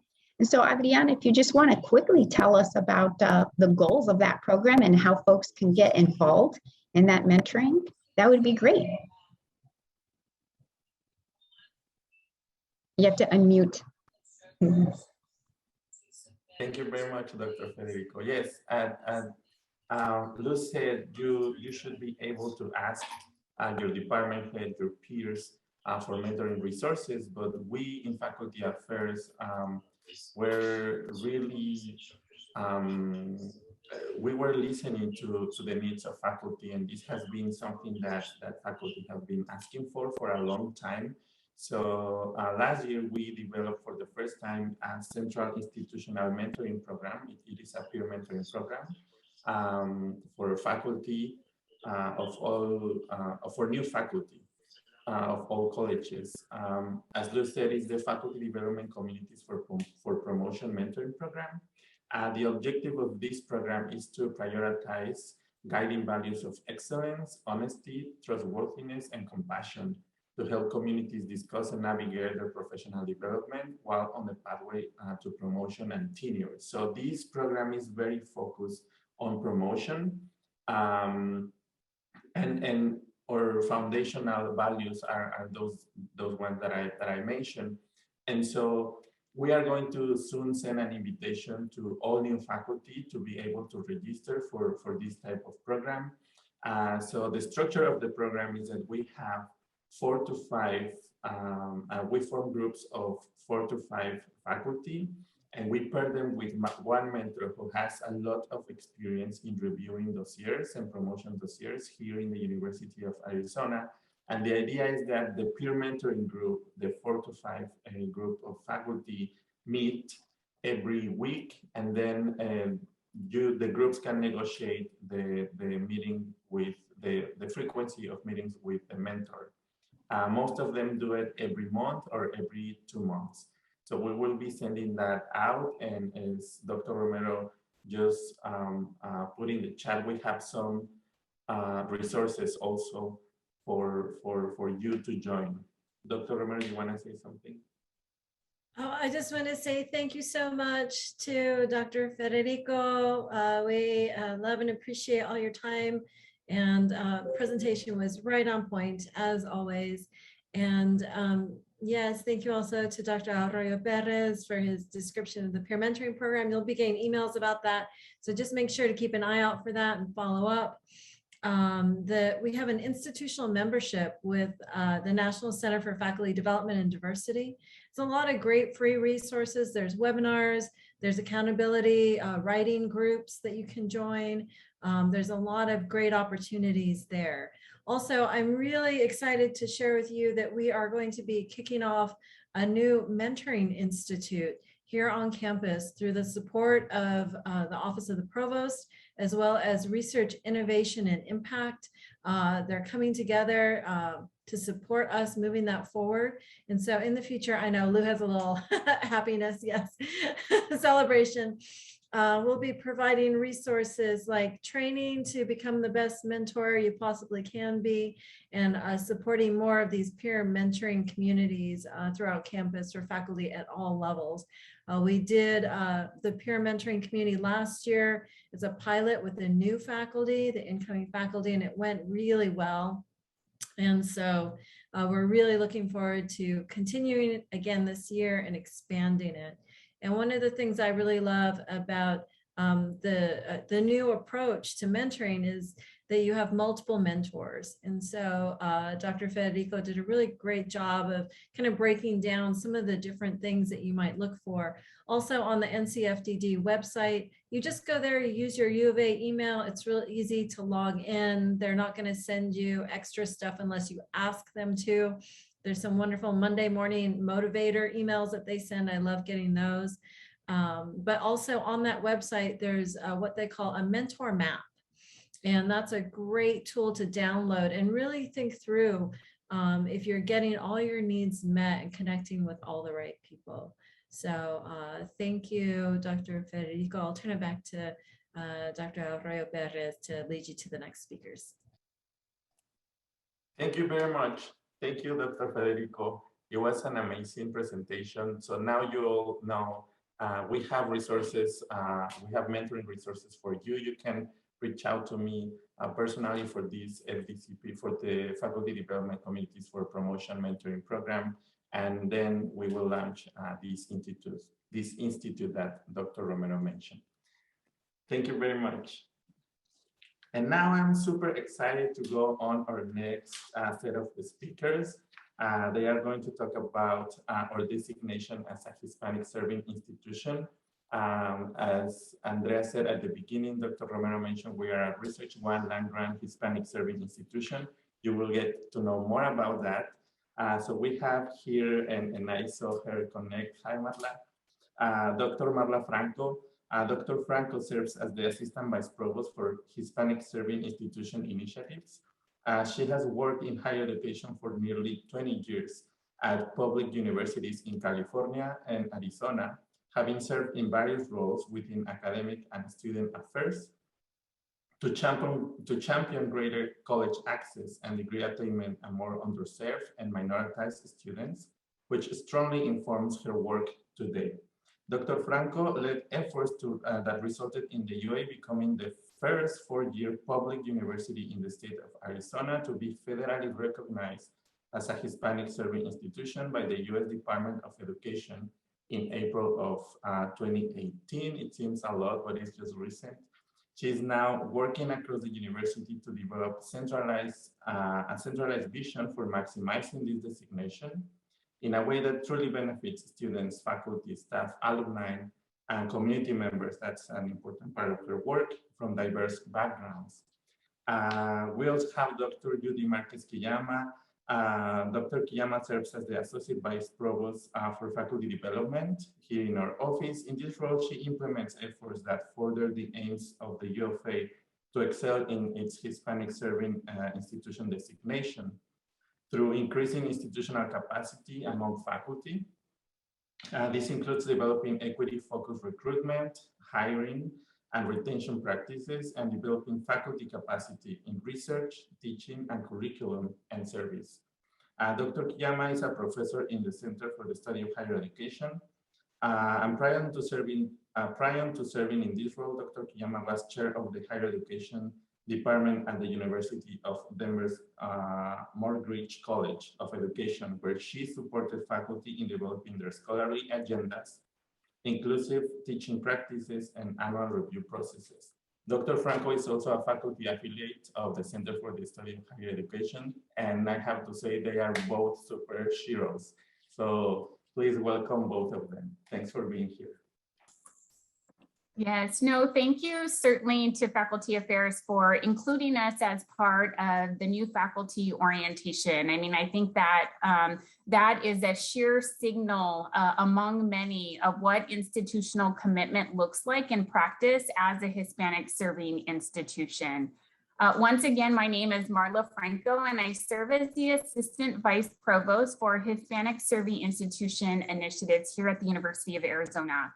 And first and foremost, I want to welcome you. It is amazing. I know it's certainly not ideal to be on Zoom, but it's amazing to see all of you be connected in this space, really embarking on new journeys within your own careers and professions here at the University of Arizona. Thank you so much for bringing your talents and expertise and passion to the University of Arizona.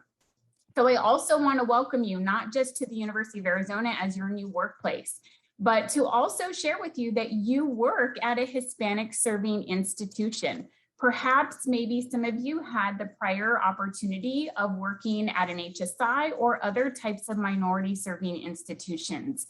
But I'm really looking forward to sharing with you a little bit more today, along with my dear colleague, Dr. Judy Kiyama, about some of the work that we're leading and certainly ways in which we look forward to collaborating with you across the university in this work. So I wanted to give you a little bit of a sense of what this work kind of looked like, both in the state of Arizona as well as nationally. And so believe it or not, there are 569 HSIs across the nation. That number continues to grow exponentially. There's two organizations that help us track those numbers and release those data annually. They include the Hispanic Association of Colleges and Universities and Excellencia in Education. One of the things that always baffles me is to kind of the top right. HSIs actually represent 18% of higher education institutions in the United States today. Yet we enroll 2/3 of all Hispanic Latinx students at the undergraduate level. So when you're thinking, right, about access and post-secondary success among students of color, first generation, low-income students, and you're thinking about advancing equity by way of educational attainment, if it's not done with, for, and in partnership with HSIs, we really missed an opportunity, I think, to move the needle, both here at the University of Arizona and across the nation. Here in Arizona, the number of HSIs has also continued to grow. Certainly as we see growth in student population enrollment across our state among our Hispanic Latinx population, that is resulting certainly in growth of the number of HSIs. There's now 22. Last year we were at 16, so we had some growth just within 1 year. Across the 22 HSIs just in Arizona alone, we enroll close to 81,000 undergraduate Hispanic students. And I mention this both from an institutional angle, but also from across the HSIs in Arizona. One of the things that actually Adrian was involved with as an HSI fellow, and I'll share with you shortly that a little bit more about that program. But one of the things that the University of Arizona has provided leadership to around HSIs is not just concern and care about the University of Arizona as an HSI, but who we are as an HSI relative to HSIs across the state. The majority of HSIs in Arizona are community colleges. And the importance of working alongside community colleges in advancing access and equity within this sphere is also of great importance. So we actually have something called the Azhsi Consortium, and it's pulled together the 22 HSIs in this state to really be developed as a community of practice, to really enable shared professional development, resource sharing, and support and best practices, learning of best practices for what it means to support Latinx students at our institutions. Really, one of the most pivotal qualifying pieces of criteria to become an HSI is around that enrollment metric. That enrollment metric, which is authored by the U.S. Department of Education, requires that we have an enrollment, an undergraduate Hispanic enrollment of at least 25%. So that is really the main criteria. But, thankfully here at the University of Arizona, the organizational culture and the level of commitment at the most highest levels of leadership of this university are really committed to seeing us really commit to the HSI designation far beyond an enrollment metric. And so some of the things that you'll see and hear us talk about today are really kind of signals of ways in which we've put that into practice, continue to rely on your leadership, areas of expertise, teaching, scholarship, research, engagement and service with the community, all are intertwined with our HSI designation. We are one of 4 institutions in the nation that have elements of this unique institutional identity. We are an HSI, we are an R1, and we are also affiliated with the Association of American Universities. The other 3 institutions are actually in California, so we're the only non-California HSI affiliated with the AAU. So that's kind of a little bit of high level detail, and I'm looking forward to sharing a little bit more specifics relative to the U of A. So as Adrian mentioned, it really was in 2018 that we federally became recognized by the U.S. Department of Education as an HSI. Sometimes I have to level set myself as well, because sometimes it seems like, we've been in this work for so long. One of the things that is important to me in this work as well is that we pay homage to the generations worth of advocacy that certainly predated me and many others at this institution who were really championing for change and really champions for access and equity here at the University of Arizona. So certainly this work has not been done alone and has not happened overnight. Really, we became leaders in this space, though, even before we became federally recognized as an HSI. We had the opportunity to actually inform the development and priorities of the National Science Foundation's HSI program that happened in 2017 with an opportunity that we had related to a conference grant. One of the also interesting things is that I'm one of 2 in the nation who really serve at a level of leadership relative to the HSI designation My colleague who also has an AVP title relative to the HSI designation is at Montclair State University in New Jersey. So really, it's a really strong signal in terms of what this commitment looks like to the HSI designation at the university. We've also been recognized by a number of external organizations for the nature, scope, and depth of work that we are doing around the designation. In 2019, we were part of 9 institutions to inaugurally be awarded the Seal of Excellencia by Excellencia in Education. Also in 22, by the Hispanic Association of Colleges and Universities, awarded as Outstanding Member Institution. And so it really is a strong signal, I think, not just to the work led out of HSI initiatives, but also the work led out of faculty affairs, as well as faculty and staff and student groups really sprinkled across our entire university.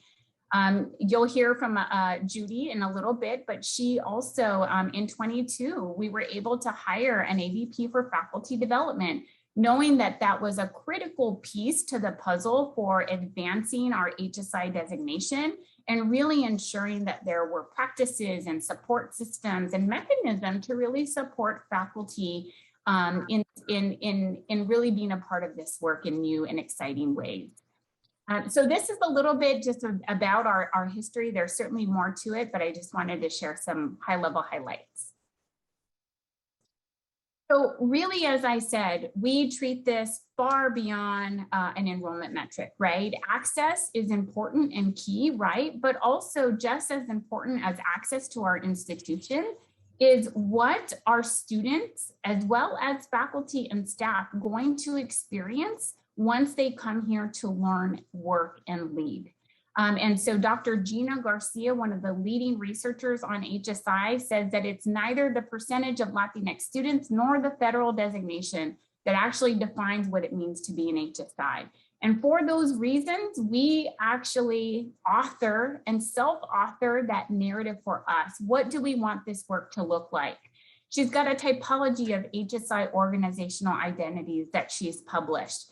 And really, it's about how do you go from just being Latinx enrolling, right? So how certainly that compositional diversity and access and enrollment is important, but how do we make sure that organizationally within the typology that we are centered on being Latinx serving, right? And towards that bottom right hand, right? What does that mean?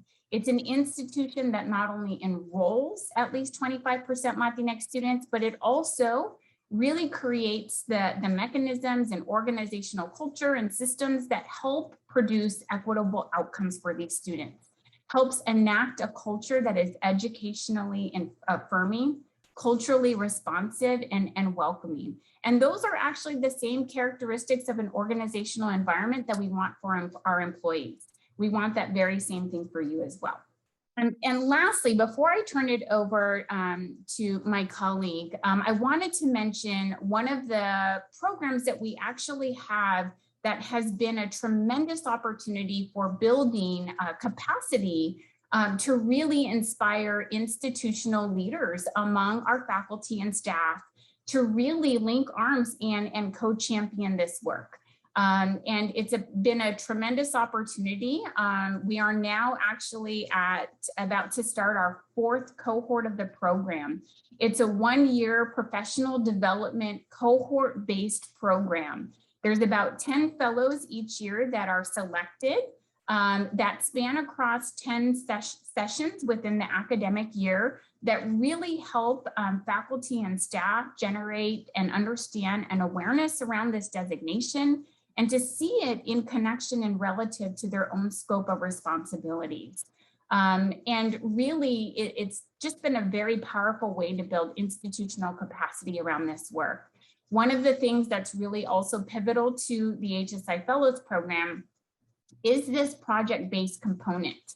And the project-based component has the cohort splinter off into a few smaller groups. And really what I love is we're not dealing with case studies or anecdotal scenarios. We're actually identifying gaps, challenges, and needs and ways, opportunities for us to strengthen our capacity as an HSI. And so really the HSI fellows get to really develop blueprints for institutional change, blueprints for building institutional capacity that then get enacted and really offer an opportunity to take root in different places throughout our institution that help sustainability, help signal commitment over time, and thanks to the leadership of the HSI Fellows Program, really gets them involved in the process. This work is not meant to be done alone. It's certainly meant to be at the core of our employees here at the University of Arizona. So thank you so much for being here, and I look forward to having you hear more from my colleague. Thank you so much, Marla. You know, for me, this opportunity to be in this role is like a dream position, right? Like I was so excited when the opportunity emerged to bridge the research and the work that I have been doing and dedicated to my entire career with Latinx communities and students and families. And then the more recent work with engaging faculty and leadership development with faculty and the work that I was able to do as a department chair. And this opportunity emerged and I thought, this is bridging all of it. And then I get to work with these incredible partners across faculty affairs and within HSI initiatives to build out opportunities for all of you and for faculty. And so I have continued to say this morning, you've heard it a couple of times, building faculty capacity. What does that actually mean? You know, what does that actually look like? And so I'm going to share with you 3 additional opportunities that we rolled out last year, 3 initiatives, in addition to the HSI Fellows, and actually in connection in many ways to the HSI Fellows, that are open to all of you, that are open to faculty, that really help us connect those pieces from the model, the taxonomy that Marla shared around what does it mean to be serving, right? What does it mean for us to be engaging in servingness with and for our students, and to do it from a space that is culturally responsive and in honoring those cultural histories, those knowledges that our students bring with them. So one of the things that we heard that faculty wanted and were interested in, we've heard this nationally, we've heard this here at the U of A, is an opportunity to look at their curriculum, to look at the content that they're teaching, to look at their syllabi, and redesign it, rethink it from a culturally responsive lens. And so we were able to partner with the Office of Instruction and Assessment. We were able to partner with the Center for University Engaged Scholarship, CUES, to build the Culturally Responsive Curriculum Development Institute this summer and pilot it. And we did this in June. So imagine this hectic year that we all went through where nothing was typical and, you know, we were online constantly. And then we had really over 22, we were able to bring in 22 faculty, people who participated, who gave another week of their time. We had to do it all online, again, because of where we were in terms of the pandemic. But for an entire week, these folks showed up and they brought with them a course that they were already scheduled to teach. That was one of the parameters, and committed to engaging together to redesign it from a culturally responsive lens. And we worked through everything from, you heard Bloom's taxonomy of learning this morning, right? We started with that. We talked about taxonomies of learning. We talked about building objectives around kind of the goals of the course. We moved to inclusive pedagogies and frameworks of culturally responsive curriculum, on to things like land pedagogy, which is so important when we think about where we are in the 22 tribal communities and nations that are within the state of Arizona, what it looks like to understand what we're teaching from an Indigenous lens. We talked about how affect impacts curriculum and curriculum development and pedagogy. And then we moved to some really specific examples around things like understanding who our students are by their names, name pronunciation, right? And using name pronunciation tools that bring in a humanizing and decolonizing element into how we engage with our students. The use of testimonials as activities in the classroom. And then of course, we kind of ended it with how do we shift our thinking even around inclusive assessment? So the tools that we were using this morning, where you all were putting in your information about the maps and answering questions in the moment about how you were feeling and engaging, that's a really great way to think about non-content-based inclusive assessment. In the moment, formative. It doesn't always have to be a quiz about the content we're teaching. And so, I mean, we worked through a lot in that week. And in the end, when we look at the number of students that are served by redesigning one course, 22 faculty, it's over 2,000 students. And so, you know, we're hoping to build this out the next summer. We plan to offer it again. The goal is to have at least one faculty represented from each college. So I look forward to maybe reading some of those applications from some of you.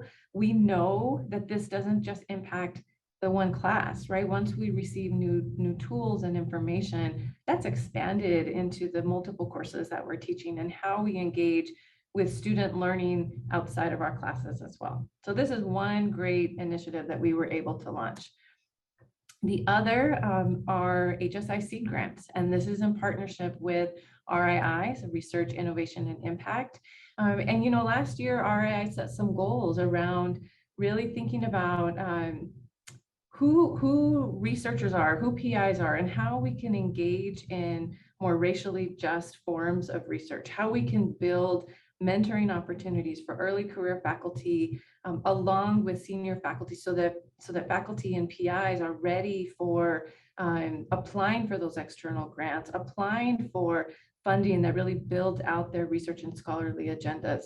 And so RII helped to fund this initial seed grant program. We had $125,000, which allowed us to award 7 seed grants. And this will hopefully, cross your fingers, happen again this year, where we were able to offer small $15,000 grants for single PIs, $25,000 grants for PIs across multiple disciplines.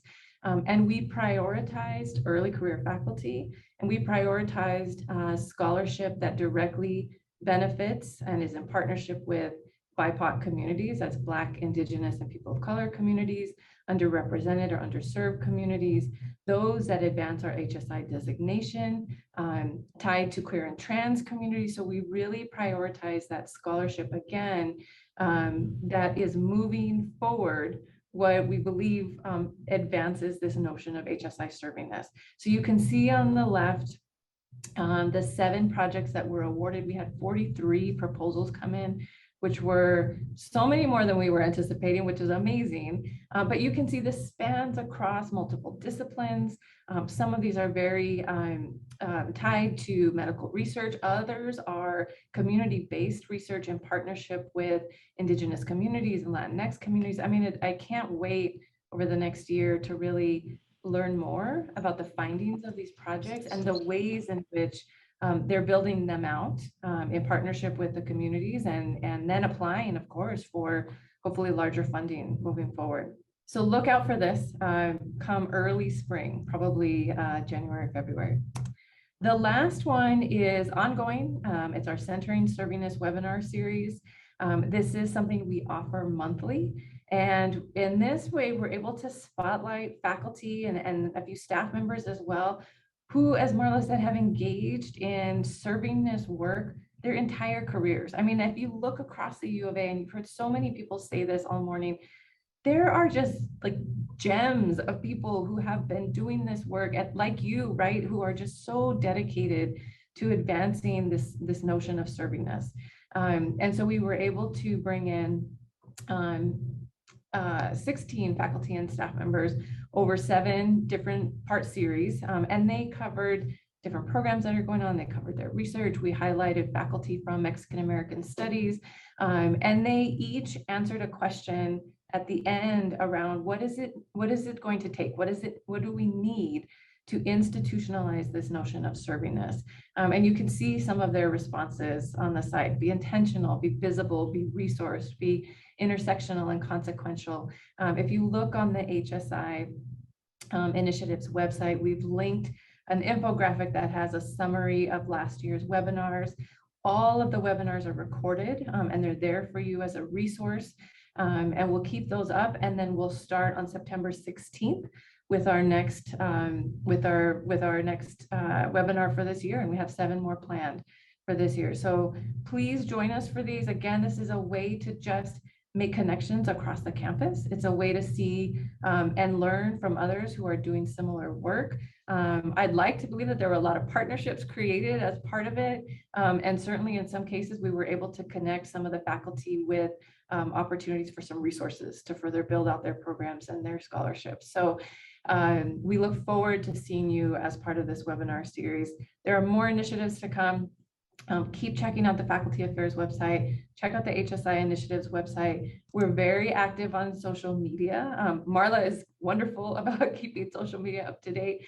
So you can follow us on Twitter, on Instagram, on Facebook, but you can also see much of what we covered in the various websites listed here. Reach out. We'd love to partner with you. And certainly if you're thinking about looking at some external funding and grant opportunities, we have some language you could use for those proposals. We have resources for that as well to partner.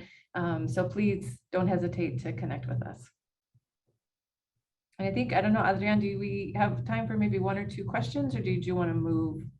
We have time for questions. Yeah, so any questions, thoughts? Happy to entertain anything you might be thinking. Okay, can any faculty member apply to the HSI Fellows Program? Absolutely. I think that that's also been just one of the beautiful things that comes out of the HSI Fellows Program. We have such great dimensions of diversity among our fellows, folks who are at different stages within their career, folks who are new to the U of A or have been here for quite some time. Obviously, some of them identify as Hispanic or Latinx, while others don't.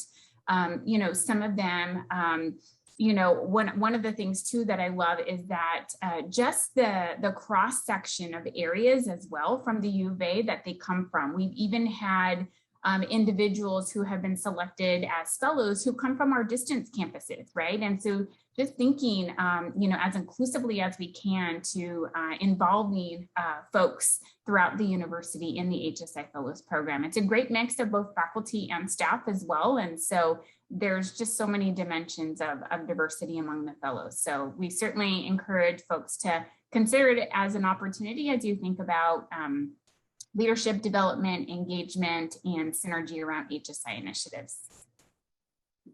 Jacqueline, I see your question in the chat as well about mentoring resources specific for women, BIPOC faculty.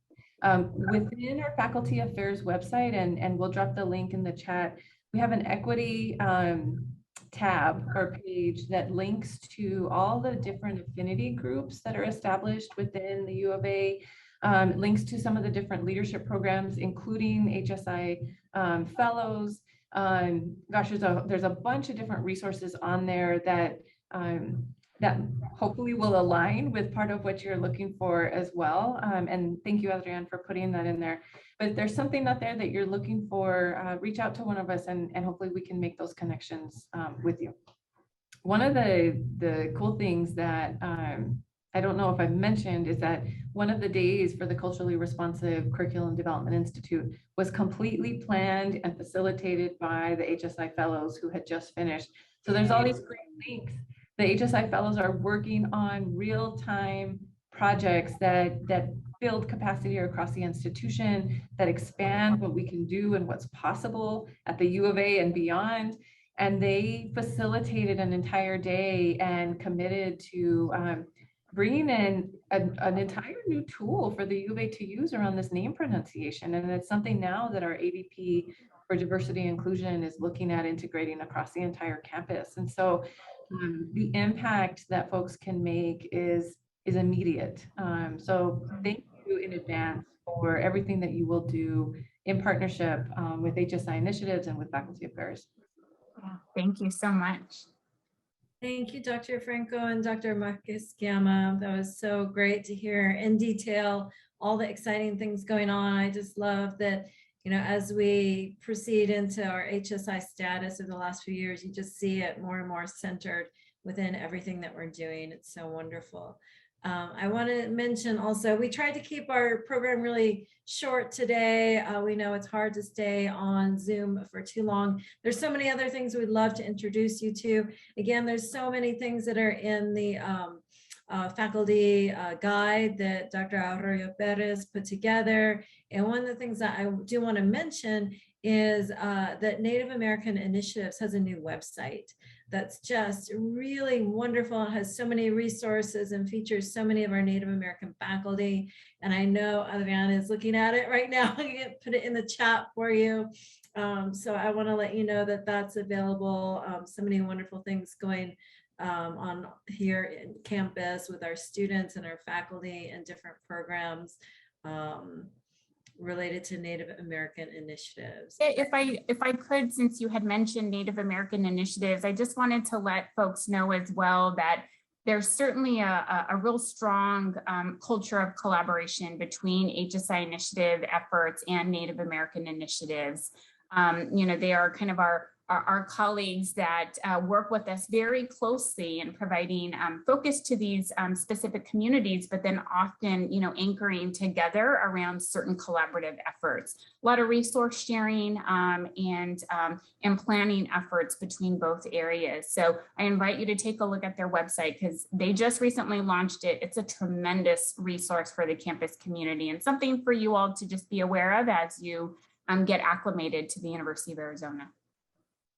We're going to be having a lot more activities throughout the year. Like I said, there's just, it is a big campus and there's a lot of different programs. So we will be coordinating activities, we call it Campus Connections throughout the year to allow you more chances to meet each other and to meet some of our leaders here on campus. So please keep an eye out for that. We've been holding off a little bit, trying to wait and see if we'll be able to do those in person or if we will continue to do things on Zoom. But if you haven't been to the bookstore yet, here at the Student Union, there are the flags, the Native American flags that have been put up, and it's just a beautiful display. It's very impressive. Marla might remember how many there are. I think that that story actually behind it might even be featured on the Native American Initiative's website, but I would encourage you to read that. I mean, I think that that too, while it's quite symbolic, I think in the bookstore, you know, there's quite a bit of collaboration and certainly, you know, kind of years in the making, but I think it's certainly a visual commitment, you know, to honor the Native nations and the land in which we reside and to really provide a visual signal by those flags about where we reside and certainly a signal to inclusion with certainly much more action and commitment that follows. Thank you. And Resta, thank you for posting in the chat. There's 22 Native nations in Arizona, if you didn't know that already. So again, go to the website, a lot more information. So let me go ahead and talk just a little bit about shared governance. Dr. Jessica Summers is the chair of the Faculty Senate, and she'll be coming on in a few minutes just to describe a little bit more about the opportunities there. So as most of you know, shared governance is a really key value within higher ed in general and very strong at the University of Arizona.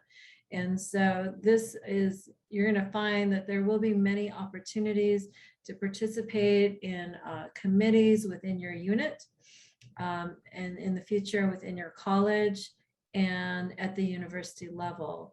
So Dr. Summers is the chair of the university level faculty senate. You'll see usually early in the spring, there's an opportunity to vote to elect individuals into key positions. And so I encourage you to participate in the voting process for that. You can go to the Faculty Senate website at the University of Arizona to learn more as well about the different committees. There's quite a few different committees that represent you and are there to help and support you. For those of you who are just starting as assistant professors, there's not necessarily an expectation for you to spend too much time on this sort of thing yet. But we do want to let you know that these individuals are here to represent you and your interests or concerns. And there's also opportunities, to talk to them to find out more information. And if there are any concerns or issues that arise, some of these committees deal exactly with that sort of thing, such as grievances, or the Committee on Academic Freedom and Tenure are there as ways to support our values. So I'm going to go ahead and introduce Dr. Jessica Summers. She is a professor in the Department of Teaching, Learning, and Sociocultural Studies. She previously served on the faculty at the University of Missouri, Columbia. Her scholarship focuses on understanding the role of motivation and social relationships in learning and achievement, specifically with a focus on social context and how that affects students' motivation to learn and overall success as learners. So I'm really proud to have her here to give you a little bit more background and information about shared governance at the University of Arizona. I've been really so pleased to have many opportunities to work with her in the past year, and certainly with the pandemic moments, there has been a lot going on and a lot to talk about. So Dr. Summers, I'll turn it over to you. Thank you, Dr. Romero, and I apologize for being a little late. I was having a few technical issues, but that's just how things are right now, right? So it sounds like Dr. Romero gave you a little overview of shared governance. I've been chair of the faculty for 3 years. This is my 4th year. It's an elected position, like many shared governance positions for faculty at the University of Arizona. I don't know how much Dr. Romero talked about this particular statement that's in the Arizona state statute, but shared governance is a law. And so all 3 universities practice shared governance with their faculty constituents. And I think that one of the things we're working on as a body is to try to be more inclusive of staff in shared governance as well. Students have their own shared governance units. The undergraduates have an undergraduate committee and subcommittees. Graduate students similar, but staff are represented and they do attend and are members of Faculty Senate, but I think that we're trying to build their profile and also build their visibility on campus. This is the sort of organizational representation of shared governance at the University of Arizona. You'll see right in the middle is Faculty Senate, which is appropriate because that's the core of what I think as shared governance, at least for faculty. And like I said, we have staff representatives on our Senate. We also have student representatives on our Senate, and we have administrative representatives. So for example, the president of the university, President Robbins, is a voting member. Provost Folks is a voting member. And that's an important, I think, consideration, because in order to achieve our goals and to move forward, it's really important that we try to develop consensus at all levels. It can't just be a faculty initiative. It can't just be a student initiative if we want to be successful. So you'll notice at the very top, we've got the Arizona Board of Regents. That's who the president responds to and works for directly.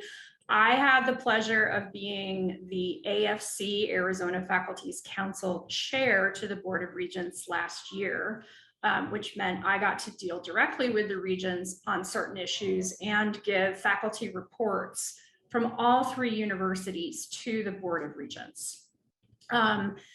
To the right, you'll see the student associations I just talked about. And then down below, you'll see several committees. Some of these are faculty elected committees, and some of these are faculty appointed committees.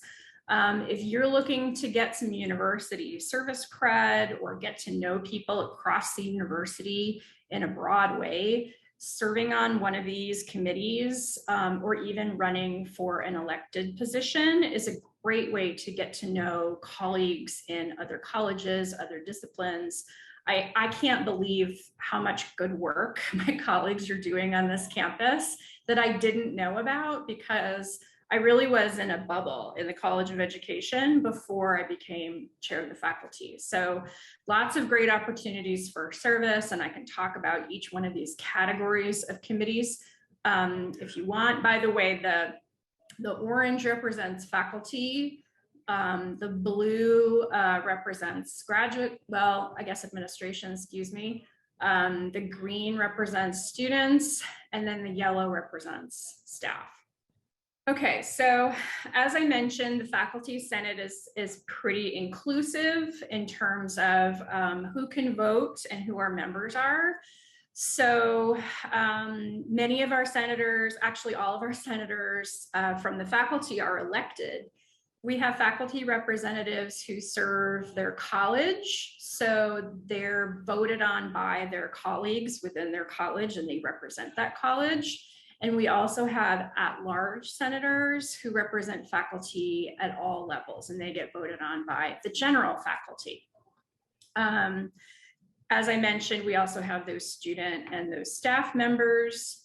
So the thing that you probably have to figure out at this point is whether you belong to the general faculty. My guess is that each and every one of you belongs to the general faculty, and with that membership come certain rights and privileges. So if you hold at least a half-time tenured or tenured eligible position, if you have at least a half-time continuing or continuing eligible position, if you have a half-time at least multi-career track position, and if you have had a half to year career track appointment for 3 of the past 4 years, then and or you're emeritus, I don't think anyone here is emeritus, then you can vote in general elections. General elections typically happen every year in the spring. This is the opportunity for you to vote for your representatives on Senate and other committees.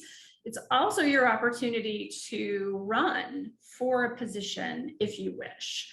So if you're interested in running for a shared governance position, you usually have to submit a petition in around February. Voting typically happens in March, and then election decisions are made public in April. Some elected positions are 2 years, some positions are 3 years. It really just depends on the committee that you're serving on. And some of the committee commitments range from 1 meeting a month to several meetings a month. So you can decide what you want to do based on what time you have available, what interests you have, and how you want to help the university if you wish to participate in shared governance. So I think that's the last of my, oh no, I have one more. So at the college level, this is what I want to talk about. At the college level, each and every single college also should have a body of shared governance that represents faculty. That means very different things depending on which college you belong to. Some colleges call it faculty council, some call it college council if it's a bit more inclusive and includes like staff and students as well. And there also should be bylaws at each college. And just like the university has bylaws, those bylaws should be reviewed, evaluated, rewritten, and voted on pretty regularly within your college.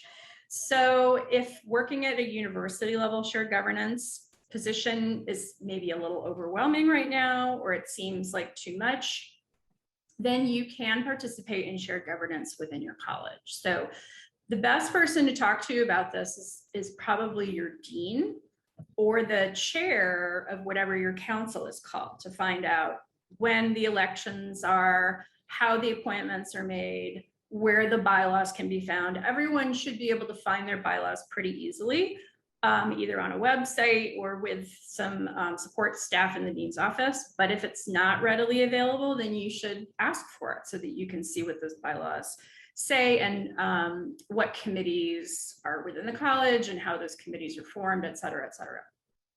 So this particular passage is in our university bylaws. Those university bylaws and our university constitution can be found at this website at the bottom of the slide. That's where all university level faculty governance is housed.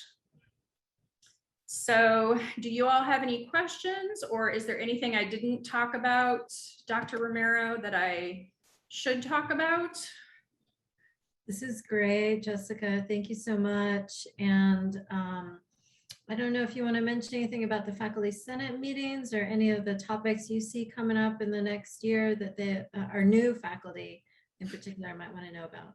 Sure, yeah, just real quick, our Senate meetings are held once a month, usually on the first Monday of every month between 3 and 5 p.m.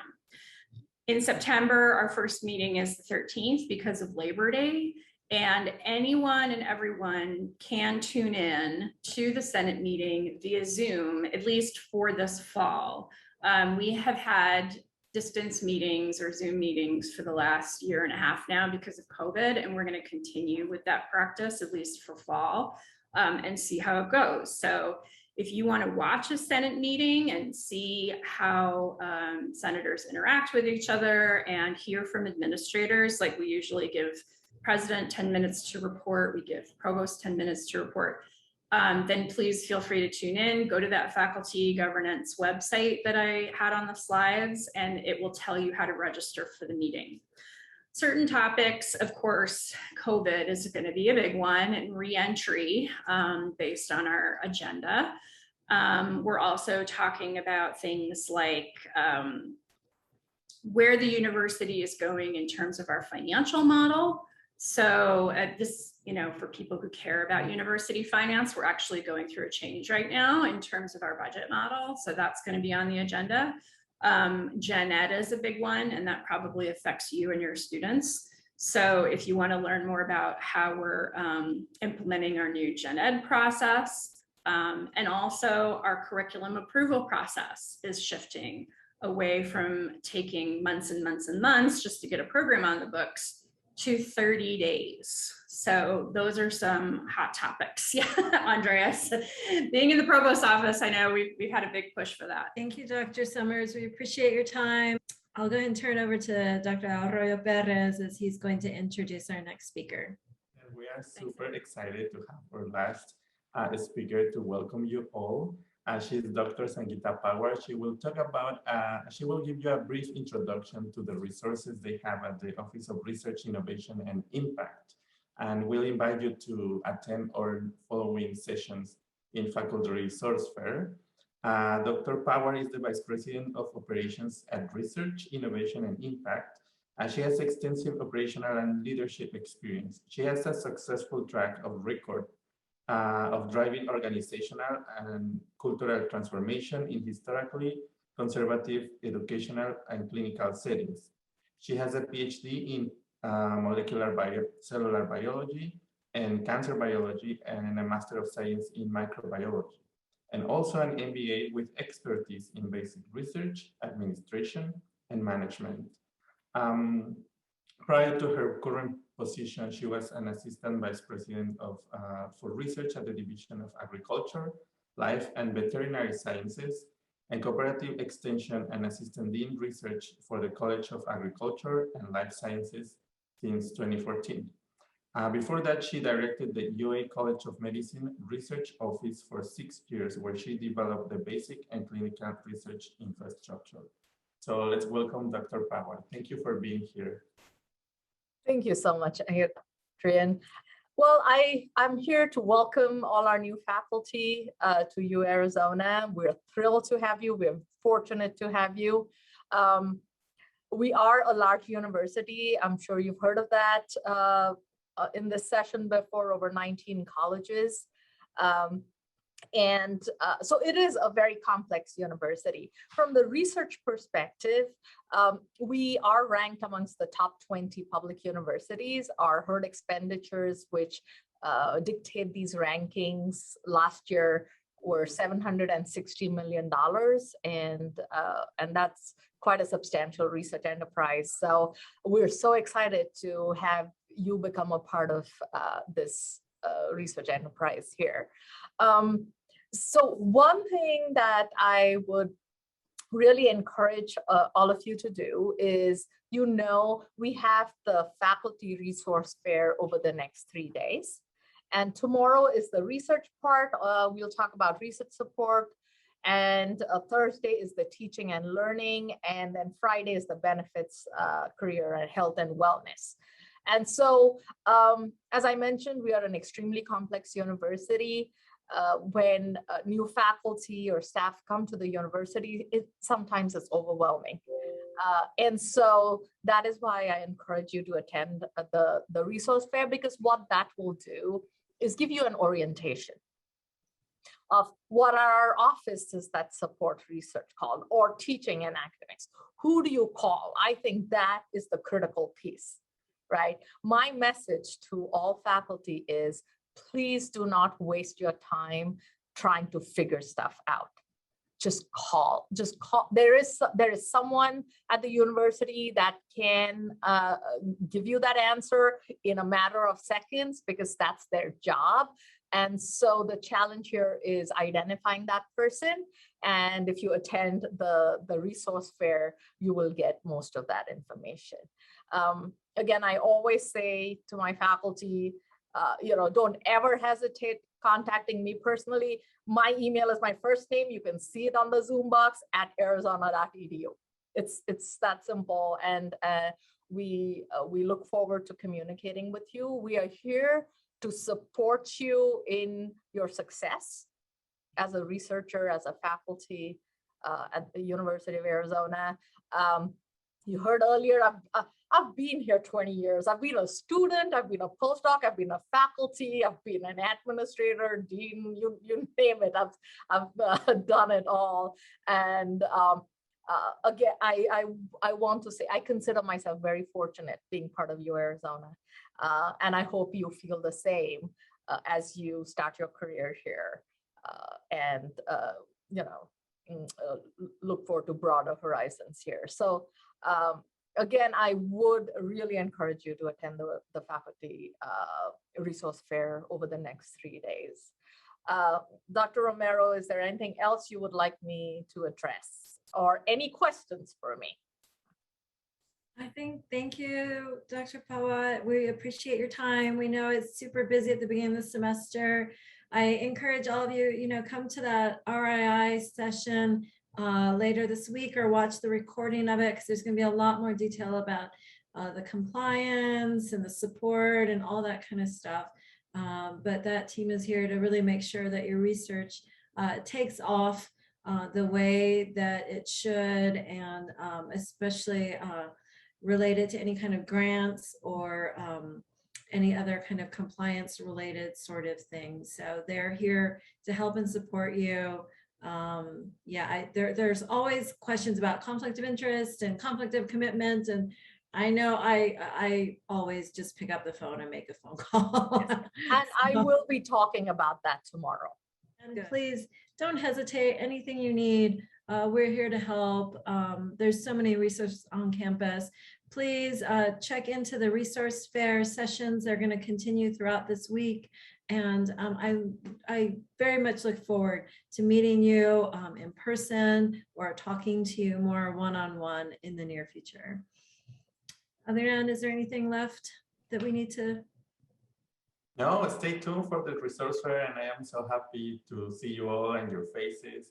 Y me da mucho gusto que mucha gente habla español y muchos idiomas. I'm so happy of all the language diversity and all of the places that you come from. We're so happy, and reach out to any of us whenever you need for any resources you need.